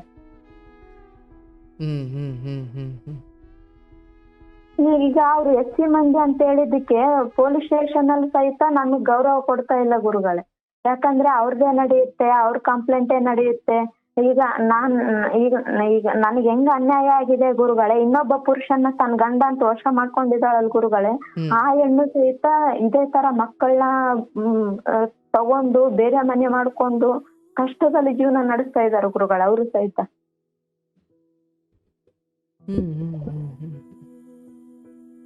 ಬಟ್ ಈಗ ನಿನ್ ಗಂಡ ಕೇಳಿದ್ರೆ ಏನ್ ಹೇಳ್ತಾರೆ? ಬಿಡಲ್ಲ ಅಂತಾರ? ಯಾರು ಗುರುಗಳೇ? ನಿನ್ ಗಂಡ ಬಿಟ್ಬಿಡಪ್ಪ ನಿನ್ ಕಾಯಿ ಮುಗಿತೀನಿ ಅಂದ್ರೆ ಬಿಡಲ್ಲ ಅಂತಾರ? ಅವರು ನನ್ನನ್ನು ಬಿಡ್ಲಿಕ್ಕೂ ತಯಾರಿಲ್ಲ ಗುರುಗಳೇ, ಅವಳನ್ನು ಬಿಡ್ಲಿಕ್ಕೂ ತಯಾರಿಲ್ಲ. ನಮ್ಮ ಮನೆಯವ್ರು ಏನ್ ಹೇಳ್ತಾರೆ, ತವ್ರ ಮನೆಯವರು, ನಮ್ಮ ವಸ್ತುನೇ ನಮ್ ಕೈಯಲ್ಲಿಲ್ಲ, ನೀನೇ ಅವನನ್ನ ಬಿಟ್ಟು ಬಿಡು, ಮರ್ತು ಬಿಡು, ನೀನ್ ದುಡ್ಕೊಂಡ್ ತಿನ್ನ ಅಂತ ಹೇಳ್ತಾರೆ ಗುರುಗಳು. ಮಗನಿಗೆ ಎಷ್ಟು ವರ್ಷ? ದೊಡ್ಡ ಮಗನಿಗೆ 7th ಗುರುಗಳೇ, ಹಾಸ್ಟೆಲ್ ಅಲ್ಲಿ ಇರ್ತಾನೆ. ಮುರಾರ್ಜಿ ಸೆಲೆಕ್ಷನ್ ಆಯ್ತು ಗುರುಗಳೇ, ಸೈನಿಕ ಸೆಲೆಕ್ಷನ್ ಆದ ಮಗುನ ಈ ತೊಂದ್ರೆಯಲ್ಲಿ ಹಣದ ಪ್ರಾಬ್ಲಮ್ ಇಂದ ಕೆಲ್ಸಾನು ಬಿಡಿಸ್ಬಿಟ್ರು ಗುರುಗಳೇ. ನನ್ನ ಹಣದ ಪ್ರಾಬ್ಲಮ್ ಇಂದ ಇದ್ರಿಂದ ಆ ಹುಡ್ಗ ಸೈನಿಕ್ ಸ್ಕೂಲ್ಗೆ ಅಡ್ಮಿಷನ್ ಕೊಡ್ಲಿಕ್ಕೂ ಆಗ್ಲಿಲ್ಲ ನನ್ಗೆ. ಹೇಗೋ ದೇವ್ರು ಭಗವಂತ ಮುರಾರ್ಜಿ ಆದ್ರೂ ಸೆಲೆಕ್ಷನ್ ಮಾಡ್ಕೊಟ್ಟ, ನಿಯರ್ ಅದ್ರಲ್ಲೇ ಓದ್ತಾ ಇದ್ದಾನೆ ಗುರುಗಳೇ. ಸಣ್ಣ ಮಗ 5th ಗುರುಗಳೇ ಈ ಸಲ. ಅವಂದು ಹೇಗೋ ಮಾಡಿ RT ಸೆಲೆಕ್ಷನ್ ಮಾಡ್ಕೊಂಡು ಅವಂದು ಸ್ಕೂಲ್ ಫೀಸ್ ನೋಡ್ತಾ ಇದೀನಿ ಗುರುಗಳೇ. ಕೊಟ್ಟು ನಮ್ ಸಂಸಾರಕ್ಕೆ ಏನು ಖರ್ಚು ಮಾಡೋದಿಲ್ಲ, ಬರೀ ಈ ತರಾನೇ ಹೊರಗಡೆ ತಿನ್ನೋದು, ಕುಡಿಯೋದು, ಮಜಾ ಮಾಡೋದು. ಒಂದ್ ಮನೆ ಮಾರಿದಾನ್ ಗುರುಗಳೇ, ಇನ್ನೊಂದ್ ಮನೆ ಸಾಲದಲ್ಲಿತ್ತು, ಅದನ್ನ ನಾನು ಕಷ್ಟಪಟ್ಟು ಉಳಿಸ್ಕೊಂಡಿದೀನಿ. ನಮ್ಮ ಮಾವ, ನಮ್ಮ ಅತ್ತೆ, ತಾಯಿ ಇದಾರ ಗುರುಗಳೇ, ಹಿರಿಯರ್ನೆಲ್ಲ ಸಂಭಾಳಿಸ್ಕೊಂಡು ನಾನ್ ಮನೆ ಉಳಿಸ್ಕೊಂಡು ನಾನು ಇಷ್ಟೆಲ್ಲ ಕಷ್ಟಪಟ್ಟು ಇವನು ನನಗೆ ಗೌರವನೇ ಕೊಡ್ತಾ ಇಲ್ಲ ಗುರುಗಳೇ ಈ ತರದ ವಿಷಯದಿಂದ. ನಿಮ್ಮ ಅತ್ತೆ ಮಾವ ಈ ವಿಚಾರವಾಗಿ ಮಗನಿಗೆ ಏನ್ ಹೇಳ್ತಾರೆ? ಒಬ್ನೇ ಮಗ ಗುರುಗಳೇ, ಕುಡಿತಾನೆ, ಏನಾದ್ರು ಹೇಳಿದ್ ಬಂದ್ರೆ ಅವ್ರಿಗೆ ಹೊಡಿಯಕ್ಕೆ ಬಡಿಯಕ್ಕೆ ಹೋಗ್ತಾನೆ. ಹಾಗಾಗಿ ಅವರು ಆ ವಿಷಯದಲ್ಲಿ ಎಂಟರ್ಫಿಯರ್ ಆಗೋದೇ ಇಲ್ಲ ಗುರುಗಳೇ. ಒಟ್ಟು ಬರ್ತಾನ, ಉಣ್ತಾನ, ತಿಂತಾನ, ಹೋಗ್ತಾನ, ಆಯ್ತು, ಕೈ ಬಿಟ್ಟು ಬಿಡ್ತಾರೆ ಗುರುಗಳು. ಅವರು ತರಕಾರಿ ವ್ಯಾಪಾರ ಮಾಡ್ತಾರೆ. ಅಂದ್ರೆ ಅತ್ತೆ ಮಾವ ಕೂಡ? ಹಾ ಗುರುಗಳೇ. ಆಯ್ತು. ನಮ್ಮ ಮಾವನು ಇಲ್ಲ ಗುರುಗಳೇ, ನಮ್ಮ ಅತ್ತೆ ಒಬ್ರೇ ಇರೋದು. ಮಾವ ಎಲ್ಲೋದ್ರು? ಇದಾರೆ ಗುರುಗಳೇ, ಬಟ್ ಇಲ್ಲೇ ಅವರು ಸ್ವಲ್ಪ ದಿನ ಬೆಂಗಳೂರಲ್ಲೆಲ್ಲ ಇದ್ರು ಅವರು. ಅಂದ್ರೆ ಅವರು ನಮ್ಮ ಅತ್ತೆ ಮಾವ ಅವರು ಒಂದಾಗಿಲ್ಲ ಗುರುಗಳೇ. ಅದು ಏಕೋ ಗೊತ್ತಿಲ್ಲ, ಅದೆಲ್ಲ ಹಳೆ ಬ್ಯಾಕ್ ಗ್ರೌಂಡ್ ಅಂತೆ. ಅವರು ಮನೆಯಲ್ಲೇ ಕೊಟ್ಕೊಂಡಿದ್ದಾರೆ, ಬಟ್ ಅವರು ಬೆಂಗಳೂರಲ್ಲಿ ಅಲ್ಲಿ ಇಲ್ಲಿ ಸುತ್ತಾಡೋದು ಮಾಡಿದ್ರು. ಈಗ ನನ್ನ ಮದ್ವೆ ಆದ್ಮೇಲೆ ನನ್ನ ಮಕ್ಕಳ ಮುಖ ನೋಡ್ತಾ ಮೊಮ್ಮಕ್ಕ ಅಂತೇಳಿ ಖುಷಿಯಿಂದ ಬರೋದು ಹೋಗೋದು ಮಾಡ್ತಾ ಇದ್ರು. ನಾನು ಅವ್ರಿಗೆ ನೀರ್ ಕಾಯ್ಸ್ ಕೊಡೋದು, ಊಟಕ್ಕೆ ಕೊಡೋದು, ಟೀ ಮಾಡ್ಕೊಡೋದೆಲ್ಲ ಮಾಡ್ತಾ ಇದ್ದೆ ಗುರುಗಳೇ. ಸ್ವಲ್ಪ ಅವರು ಡ್ರಿಂಕ್ಸ್ ಬಾಳ ಮಾಡ್ತಾ ಇದ್ರು. ಹಂಗಾಗಿ ಇವ್ರು ನಮ್ಮ ಮನೇಲಿ ನಮ್ಮ ಅತ್ತೆ ತಾಯಿ ಸೇರ್ತಾ ಇರ್ಲಿಲ್ಲ ಅವ್ರನ್ನ. ಸ್ವಲ್ಪ ಜಗಳ ಮಾಡೋದು ಹಾಗೆಲ್ಲ ಮಾಡಿದ್ರು. ಹಂಗಾಗಿ ಅವ್ರು ನಮ್ಮ ಹತ್ರ ಇರೋದಿಲ್ಲ ಗುರುಗಳೇ. ಇನ್ನು ನಮ್ಮ ದೊಡ್ಡ ಮಾವ ಇದಾರೆ, ದೊಡ್ಡ ಮಾವನ ಮಕ್ಕಳು ಅವರೆಲ್ಲರೂ ಚೆನ್ನಾಗಿದ್ದಾರೆ ಗುರುಗಳೇ. ಸ್ವಲ್ಪ ಅವ್ರ ಜೊತೆನೆ ಬೆರೆಯೋದು, ಅಲ್ಲೇ ಇರೋದು ಮಾಡ್ತಾರೆ ಗುರುಗಳೇ. ತಂದೆದು ಭಯ ಇಲ್ಲ, ತಾಯಿದು ಭಯ ಇಲ್ಲ. ಆಯ್ತಪ್ಪ, ಬಟ್ ಈಗ ಹೋಗಿ ಆ ಹೆಣ್ಮಗಳಿಗೆ ಆಯ್ತು, ಆಕೆದೇನೋ ಅದೇ ಬುದ್ಧಿ ಅಂತ ಹೇಳ್ತಾ ಇದೀಯ, ಸರಿ, ಗಂಡ ಬದಲಾಗೋ ಲಕ್ಷಣ ಕಾಣ್ತಾ ಇಲ್ಲ. ಗುರುಗಳು. ಹೌದಾ? ಬದಲೇ ಆಗಲ್ವಾ? ಏನೋ ಗುರುಗಳೇ, ಕೇಳಿದ್ರೆ ಇಲ್ಲ, ಸ್ವಲ್ಪ ಅದನ್ನ ರಾಜಿ ಮಾಡ್ಕೊಳ್ತೀನಿ, ಕೇಸ್ ಮಾಡಿದಾಳಲ್ ಗುರುಗಳೇ. ಇವಾಗ ರಾಜಿ ಮಾಡ್ಕೊಂಡು ನಾನು ಅವಳನ್ನ ಕೈ ಬಿಟ್ಟು ಬಿಡ್ತೀನಿ ಅಂತ ಒಂದೊಂದ್ಸಲ ಮಾತಾಡ್ತಾರೆ. ಇನ್ನೊಂದ್ ಮತ್ತೆ ಹೇಗ್ ನಂಬೋದು ಅಂತ ಮನೇಲಿ ಎಲ್ಲಾರು ಇದನ್ ಮಾಡ್ತಾರೆ. ಆತ ರಾಜ್ಯಾರ ಮಾಡ್ಸ್ಕೊಳ್ಳಿ, ಏನಾರ ಮಾಡ್ಸ್ಕೊಳ್ಳಿ, ನೀನ್ ಅಂತಾನು ಕೈ ಬಿಟ್ಟು ಬಿಡು ಅನ್ನೋ ಮಾತ್ ನಮ್ ಮನೇಲಿ ಆಡ್ತಾರೆ ಗುರುಗಳು, ಅವ್ರ ಮನೇಲಿ. ಈಗ ಆಯ್ತು, ಈಗ ಮನುಷ್ಯನಿಗೆ ಒಂದು ಸ್ವಂತ ಬುದ್ಧಿ ಅಂತ ಇರ್ಬೇಕವ. ಹೌದು ಗುರು. ಮೊದ್ಲು ಗಂಡನ ಸೈಡ್ಗೆ ಇಡ್ತೀನಿ, ನಾನು ಆಮೇಲೆ ಆತನ ತಗೊಳ್ತೀನಿ. ಮೊದ್ಲು ನಿನಗೆ ಹೇಳ್ತಾ ಇದ್ದೀನಿ, ನಿನಗೆ ನಾನು ಪ್ರತಿ ಸಾರಿ ಇದಕ್ಕೇನು ಮಾಡ್ತೀಯವ ಅಂದಾಗ, ಇಲ್ಲ ಇದ್ರ ಬಗ್ಗೆ ನನ್ನ ತವ್ರ ಮನೆ ಹಿಂಗೆ ಹೇಳ್ತಾ ಇದೆ, ಅವ್ರು ಹಿಂಗೆ ಹೇಳ್ತವ್ರೆ ಅಂತಲೇ ಹೇಳ್ತಾ ಇದೀಯಾ. ನನಗೆ ನನ್ನ ಬದುಕಿನ, ನನ್ನ ಸಂಸಾರದ ಈ ಅಡೆತಡೆಗಳನ್ನು ನಿಭಾಯಿಸಿಕೊಳ್ಳುವ ಅಥವಾ ಇದಕ್ಕೊಂದು ಸೂಕ್ತ ನಿರ್ಧಾರ ತೆಗೆದುಕೊಳ್ಳುವ, ಆಯಿತು ನಾನು ಹಿಂಗೆ ಮಾಡಬೇಕು ಅಂದ್ಕೊಂಡಿದ್ದೀನಿ ಅಥವಾ ಹಿಂಗೆ ಮಾಡದೇ ಇರೋದಕ್ಕೆ ನನ್ನ ಹತ್ರ ಈ ಕಾರಣ ಇದೆ. ನಿನ್ನ ಸ್ವಂತದ್ದು ಅಂತ ನಿನ್ನ ಹತ್ರ ಏನೂ ಇಲ್ಲ. ನೀನು ಮಾತೆತ್ತಿದ್ರೆ ತವ್ರ ಮನೆ ಹಿಂಗೆ ಹೇಳ್ತು, ಅವ್ರು ಹಿಂಗೆ ಹೇಳಿದ್ರು. ನೋಡವಾ, ಇಲ್ಲಿ ಸರಿ ಅವ್ರು ಹೇಳಿದ್ರು ಅನ್ನೋ ಕಾರಣಕ್ಕಾದರೂ ಅದಕ್ಕಾದರೂ ನಿಲ್ಲು, ಇಲ್ಲ ನೀನು ಸ್ವಂತ ಬುದ್ಧಿನಾರು ಬಳಸು. ಇಲ್ಲಿ ನೀನು ಅಂತ ಏನೂ ತಲೆ ಓಡಿಸಲ್ಲ, ನಿಂದು ಏನೂ ಸ್ವತಂತ್ರವಾದ ಆಲೋಚನೆಗಳಿಲ್ಲ. ಎಷ್ಟು ದಿನ ನಿನ್ನನ್ನು ಹೊರಗಿನ ತವರು ಮನೆ, ಹೊರಗಿನ ಈ ಜನರು ಮುನ್ನಡೆಸಬಲ್ಲರು? ಇಲ್ಲ, ನೀ ನಿರ್ಧಾರ ಮಾಡಬೇಕು. ಇಲ್ಲ, ಈತ ಕೆಟ್ಟು ಹೋಗ್ಬಿಟ್ಟಿದ್ದಾರೆ, ಈತ ಎಷ್ಟು ಹೇಳಿದ್ರೂ ಬುದ್ಧಿ ಕಲಿಯಲ್ಲ, ಇನ್ನೂ ಆ ಹೆಣ್ಣಿನ ಜೊತೆ ಒಡೆದಾಡೋದ್ರಿಂದ ಪ್ರಯೋಜನ ಇಲ್ಲ, ಆ ಹೆಣ್ಣನ್ನು ಬಿಡಿಸಿದ್ರು ಇನ್ನೊಂದು ಯಾವುದೋ ಹೆಣ್ಣಿಗೆ ಹೋಗೋ ಬುದ್ಧಿ. ಯಾಕಂದರೆ ಇಷ್ಟೈದು ಇದಾಗಲೇ 3ನೇ ಹೆಣ್ಣಾಯಿತು ಅಥವಾ 2ನೇ ಹೆಣ್ಣಾಯಿತು ಅಂದರೆ ಅದರ ಅರ್ಥ ನಾನು ಯಾವುದರಿಂದಲೋ ಬಿಡಿಸಿದ್ರೆ ಅಲ್ಲಿಂದ ಬಿಡಿಸ್ಬಿಟ್ರಲ್ಲಪ್ಪ ಅಂತ ಅಲ್ಲಿಗೆ ನೊಂದುಕೊಂಡು ಸುಮ್ಮನಾಗೋ ಜೀವನ ಇಲ್ಲ. ನೀನು ಇದರಿಂದ ಬಿಡಿಸಿದ್ರೆ ನಾನು ಅದಕ್ಕೆ ಹೋಗ್ತೀನಿ, ಅದರಿಂದ ಬಿಡಿಸಿದ್ರೆ ನಾನು ಇದಕ್ಕೆ ಹೋಗ್ತೀನಿ. ಅಂದರೆ ಜೀವನದ ಈ ಇಂದ್ರಿಯ ಸುಖಕ್ಕೆ ದಾಸರಾಗಿ ನೀನು ಇದನ್ನು ಬಿಡಿಸಿದ್ರೆ ನಾನು ಅದಕ್ಕೆ ಹೋಗ್ತೀನಿ, ನೀನು ಎಣ್ಣೆ ಬಿಡಿಸಿದ್ರೆ ನಾನು ಜೂಜಾಡ್ತೀನಿ, ಜೂಜಾಟ ಬಿಡಿಸಿದ್ರೆ ನಾನು ವೇಶ್ಯ ಮನೆಗೆ ಹೋಗ್ತೀನಿ, ವೇಶ್ಯ ಮನೆ ಬಿಡಿಸಿದ್ರೆ ನಾನು ಮತ್ತೆ ಎಣ್ಣೆ ಕುಡಿತೀನಿ. ಅಂದರೆ ಈ ಒಂದಾದ್ಮೇಲೆ ಒಂದು, ಇದನ್ನು ಬಿಡಿಸಿದ್ರೆ ಅದು, ಅದನ್ನು ಬಿಡಿಸಿದ್ರೆ ಇದು. ಅಂದರೆ ಈ ಬುದ್ಧಿ ನಿಮಗೆ ಗೊತ್ತಾಯ್ತಾ? ಹೊರಗಿನವರನ್ನು ಬೈದು ಪ್ರಯೋಜನ ಇಲ್ಲ. ಅಂದರೆ ನನಗೆ ಅರ್ಥವಾಗುತ್ತೆ, 2 ಮಕ್ಕಳು, ಗಂಡ ಇನ್ನು ಮಕ್ಕಳು 7ನೇ ಕ್ಲಾಸು ಅಥವಾ ಹಿಂಗಿರೋ ಸಮಯದಲ್ಲಿ ತಡೆಯಪ್ಪ ಮಕ್ಕಳೇನು BCom ಡಿಗ್ರಿ, ಅವರು ಇವ್ರು ಈತ ಎಲ್ಲಿ ಏನು ಮಾಡ್ಕೊಂಡು ಹಾಳಾಗಿ ಹೋದ್ರು ಅವ್ರ ಬದುಕನ್ನು ಅವ್ರು ನೋಡ್ಕೊಳ್ಳೋಷ್ಟು ಶಕ್ತರಿದ್ದಾರೆ, ಇನ್ನೇನು ಮಕ್ಕಳನ್ನು ಒಂದು ದಡ ಸೇರಿಸ್ಬಿಟ್ಟಿದ್ದೀನಿ, ಇನ್ನೇನು ಬಿಡಪ್ಪ ಅವ್ರಿಗೂ ಮದುವೆ ಆಯಿತು ಅನ್ನೋ ಹಂತದಲ್ಲಿ ಈತ ಕೆಟ್ಟು ಹೋಗಿದ್ರೆ ಬಿಟ್ಬಿಡ್ಬೋದಿತ್ತು. ಅದೇ ಫೀಲಿಂಗ್ ಗುರುಗಳೇ ನನಗೆ. ಅದೇ ಹೇಳ್ತಾ ಇದ್ದೀನಲ್ವ, ಇನ್ನು ಮಕ್ಕಳು ಚಿಕ್ಕವರಿದ್ದಾರೆ, ಈತ ಈಗಲೇ ಹಿಂಗೆ ಮಾಡ್ಕೊಂಡ್ಬಿಟ್ರೆ ಒಂದು ಮನೆ ಸಂಸಾರ, ಮನೆಯ ಗೌರವ ಹಾಳು, ಇನ್ನೊಂದು ಈತ ಇಂಥವನು ಅಂತ ಗೊತ್ತಾದರೆ ನಾಳೆ ಮಕ್ಕಳ ಭವಿಷ್ಯಕ್ಕೂ ಪೆಟ್ಟು ಬೀಳುತ್ತೆ, ಕೊಳ್ಳಿ ಇಟ್ಟಂಗಾಗುತ್ತೆ. ಹಾಗಾಗಿ ನಾನು ಇಲ್ಲೇನು ಮಾಡಬೇಕು? ಸರಿ, ಈ ಜಗತ್ತಲ್ಲಿ ಎಷ್ಟು ಜನ ಹೆಣ್ಣು ಮಕ್ಕಳು ಗಂಡನನ್ನು ತ್ಯಜಿಸಿ ಸಮಾಜದ ಗೌರವ ಅದು ಇದು ಅಂತ ಕಣ್ಣೀರು ಹಾಕದೆ ಹೋಗ್ತೀಯನೋ ಹೋಗೋ ಅಂತ ಬಿಟ್ಟುಬಿಟ್ಟು ಮಕ್ಕಳನ್ನ ಸಾಕೊಂಡು ಅತ್ತೆ ಮಾವನ್ನ ನೋಡಿಕೊಂಡು ತಮ್ಮ ಆರೋಗ್ಯ ನೋಡಿಕೊಂಡು ಈತ ನನ್ನ ಗಂಡನೇ ಅಲ್ಲ, ಅಥವಾ ನನಗೂ ಇವನಿಗೂ ಸಂಬಂಧ ಇಲ್ಲ, ಅಥವಾ ಇವನು ಯಾವತ್ತು ಸರಿ ಹೋಗಿ ಬರ್ತಾನೋ ಅವತ್ತಿಂದ ನನ್ನ ಗಂಡ ಅನ್ನೋ ಗಟ್ಟಿ ಭಾವನೆ ಮಾಡಿಕೊಂಡು ಮಕ್ಕಳನ್ನ ನೋಡಿಕೊಂಡು ಅತ್ತೆ ಮಾವನ್ನ ನೋಡಿಕೊಂಡು ನಾನು ಇರ್ತೀನಿ ಸರ್, ನಂಗೆ ಸಾಕಾಗಿ ಹೋಗಿದೆ, ನಾನು ಈತನ ಜೊತೆ ಇನ್ನು ಒದ್ದಾಡೋಕೆ ಅಥವಾ ಇವನು ಯಾವ ಹೆಣ್ಣಿನ ಜೊತೆ ಹೋದ್ರೆ ಆಗಲಿ, ಯಾವಳ ಜೊತೆನಾದರೂ ಮಲಗಿ ಬರಲಿ, ನನಗಿದು ಬೇಡ ಅಂತ ಇಲ್ಲ, ಹಿಂಗಿರು. ಇಲ್ಲ, ನಾನು ಅದೇ ರೀತಿ ಇದ್ದೆ ಗುರುಗಳೇ. ಕೇಳಿಸ್ಕೊಳ್ಳವ, ಅದೇ ರೀತಿ ಇರ್ಬೇಕಾದ್ರೆ ಮಿಡ್ ನೈಟ್ ಅಲ್ಲಿ ಬರೋದು, ಕುಡಿಯೋದು, ಹೊಡಿಯೋದು, ಬಡಿಯೋದು ಮಾಡಿದ್ರು ಗುರುಗಳೇ. ಇದಕ್ಕೇನು ಮಾಡಬೇಕು? ಇದಕ್ಕೆ ಅತ್ತೆ ಮಾವನಿಗೆ ಹೇಳಿದ್ರೆ ಅವ್ರ ಬುದ್ಧಿ ಹೇಳಕ್ ಹೋದ್ರೆ ಅವ್ರಿಗೂ ಹೊಡಿಯಕ್ಕೆ ಹೋಗ್ತಾರೆ, ಇಲ್ಲ ಈ ಥರ ಮಾತಲ್ಲಿ ನಾನು ಹೇಳೋಕೆ ಹೋದ್ರೆ ನನಗೂ ಹೊಡೆಯೋಕೆ ಬರ್ತಾರೆ. ನೋಡು ತಾಯಿ, ಇದು ನಿನ್ನ ಗಂಡನ ವಿಚಾರ ಮಾತ್ರ ಅಲ್ಲ, ಒಂದು ಪ್ರಕೃತಿ ಅಥವಾ ಒಂದು ಲೋಕದ ನಿಯಮ ಅರ್ಥ ಮಾಡ್ಕೋ. ಯಾವಾತನ ಸುಖಕ್ಕೆ ನೀನು ಅಡ್ಡ ಹೋಗ್ತೀಯ ಅವ್ರಿಗೆ ನೀನು ಶತ್ರು ಥರ ಕಾಣ್ತೀಯ. ಅಂದರೆ ನೀನೇ ಹೋಗ್ಬೇಡ ಕಣ್ರಿ, ನಾನೇ ಅವಳನ್ನು ಕರ್ಕೊಂಬಂದು ನಿನ್ನ ಪಕ್ಕ ಮಲಗಿಸ್ತೀನಿ ಅನ್ಕೋ, ನಿನಗಿಂತ ದೊಡ್ಡ ಬಂಧು ಇಲ್ಲ. ಅಂದರೆ ಇದು ನಿನ್ನ ವಿಚಾರ ಮಾತ್ರ ಅಲ್ಲ, ಲೋಕ ಹಿಂಗಿದೆ. ಪಾಪ ನೀನ್ ತಾನೇ ಅವಳ ಮಂತಕ್ಕೆ ಯಾಕೆ ನಡ್ಕೊಂಡು ಹೋಯ್ತೀಯ? ನಾನೇ ಅವಳನ್ನು ಕರ್ಕೊಂಬಂದು ಮಲಗಿಸ್ತೀನಿ, ಡೋಂಟ್ ವರಿ, ಇನ್ನು ನೀನೇ ದೊಡ್ಡ ಬಂಧು. ಆದ್ರೆ ಅವರ ಸುಖಕ್ಕೆ ನೀನು ಅಡ್ಡ ನಿಂತ್ಕೊಂಡ್ರೆ ನಿನಗಿಂತ ದೊಡ್ಡ ಶತ್ರು ಇಲ್ಲ. ಅಂದ್ರೆ ಹೀಗೆ ವ್ಯಸನ, ಅದು ಯಾವುದು, ಎಣ್ಣೆ, ಮದ್ಯಪಾನ ಅನ್ನೋ ವ್ಯಸನ, ಪರಸ್ತ್ರೀ ಅನ್ನೋ ವ್ಯಸನ, ಜೂಜಾಟ ಅನ್ನೋ ವ್ಯಸನ, ಅಥವಾ ಈ ಮತಿಭ್ರಮಣೆಯಾಗಿ ಸಂಸಾರ, ಮಕ್ಕಳು, ಹೆಂಡತಿ ಜವಾಬ್ದಾರಿ ಕಳ್ಕೊಂಡು ಇಂದ್ರಿಯ ಸುಖವನ್ನೇ ಅಥವಾ ಇಂದ್ರಿಯಗಳು ಕೇಳಿದ ಸುಖವನ್ನು ಈಡೇರಿಸೋದ್ರಲ್ಲೇ ತಮ್ಮ ಜೀವನ ಕಳೆಯೋರು ಸಂಸಾರದ ವಿಚಾರದಲ್ಲಿ ನೀವು ಅವರಿಗೆ ಬಹಳ ದೊಡ್ಡ ಸ್ಥಾನ ಕೊಟ್ಟು ಅವರನ್ನೇ ನಂಬಿಕೊಂಡು ಕೂತ್ಕೊಂಡ್ರೆ ಅವ್ರ ಜೊತೆ ನೀವು ಹಾಳಾಗ್ತೀರಾ.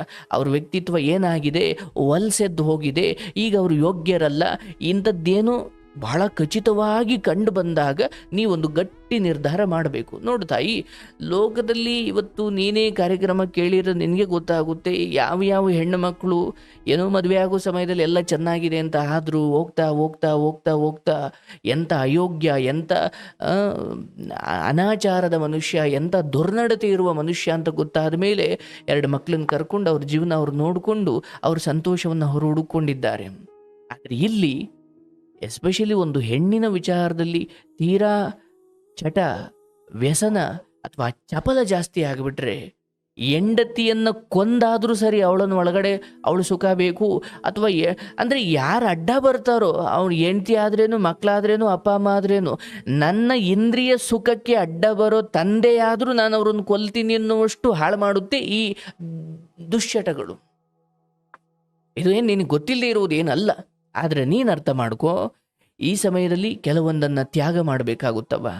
ನನಗರ್ಥವಾಗುತ್ತೆ, ಮಕ್ಕಳು ಚಿಕ್ಕವರಿದ್ದಾರೆ, ನಾಳೆ ಆಯಿತು ನೀವು ಹೇಳ್ದಂಗೆ ನಾನೀಗ ಆತನನ್ನು ಬಿಟ್ಟು ನನ್ನ ಮಕ್ಕಳಾಯಿತು, ನಾನಾಯಿತು, ಗಂಡ ಕೊಟ್ಟಷ್ಟು ದುಡಿಮೆ ಇಸ್ಕೊಂಡು ನನ್ನ ಪಾಡಿಗೆ ನಾನು ಜೀವನ ಮಾಡ್ತೀನಿ ಅಂದರೆ, ನಾಳೆ ದಿನ ಮಕ್ಕಳ ಜೀವನ, ನಾಳೆ ಮಕ್ಕಳ ತಂದೆ ಇಂಥವನಂತೆ ಅಂತ ಮಕ್ಕಳಿಗೆ ಕೆಟ್ಟ ಹೆಸರು ಬರುತ್ತೆ. ಮತ್ತು ನನಗೇನು ಮಾಡ್ಬೋದು ನೋಡವ, ಒಂದು ಹಂತದವರೆಗೂ ಮನುಷ್ಯ ಮರ್ಯಾದೆಗೂ ಒಡೆದಾಡಬೇಕು.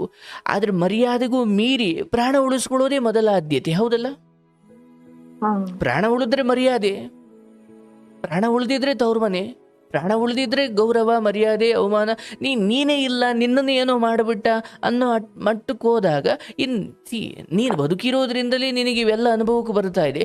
ನೀನೇ ಇಲ್ಲ ಅಂದ್ರೆ ಇವೆಲ್ಲ ಏನು ಅನುಭವ?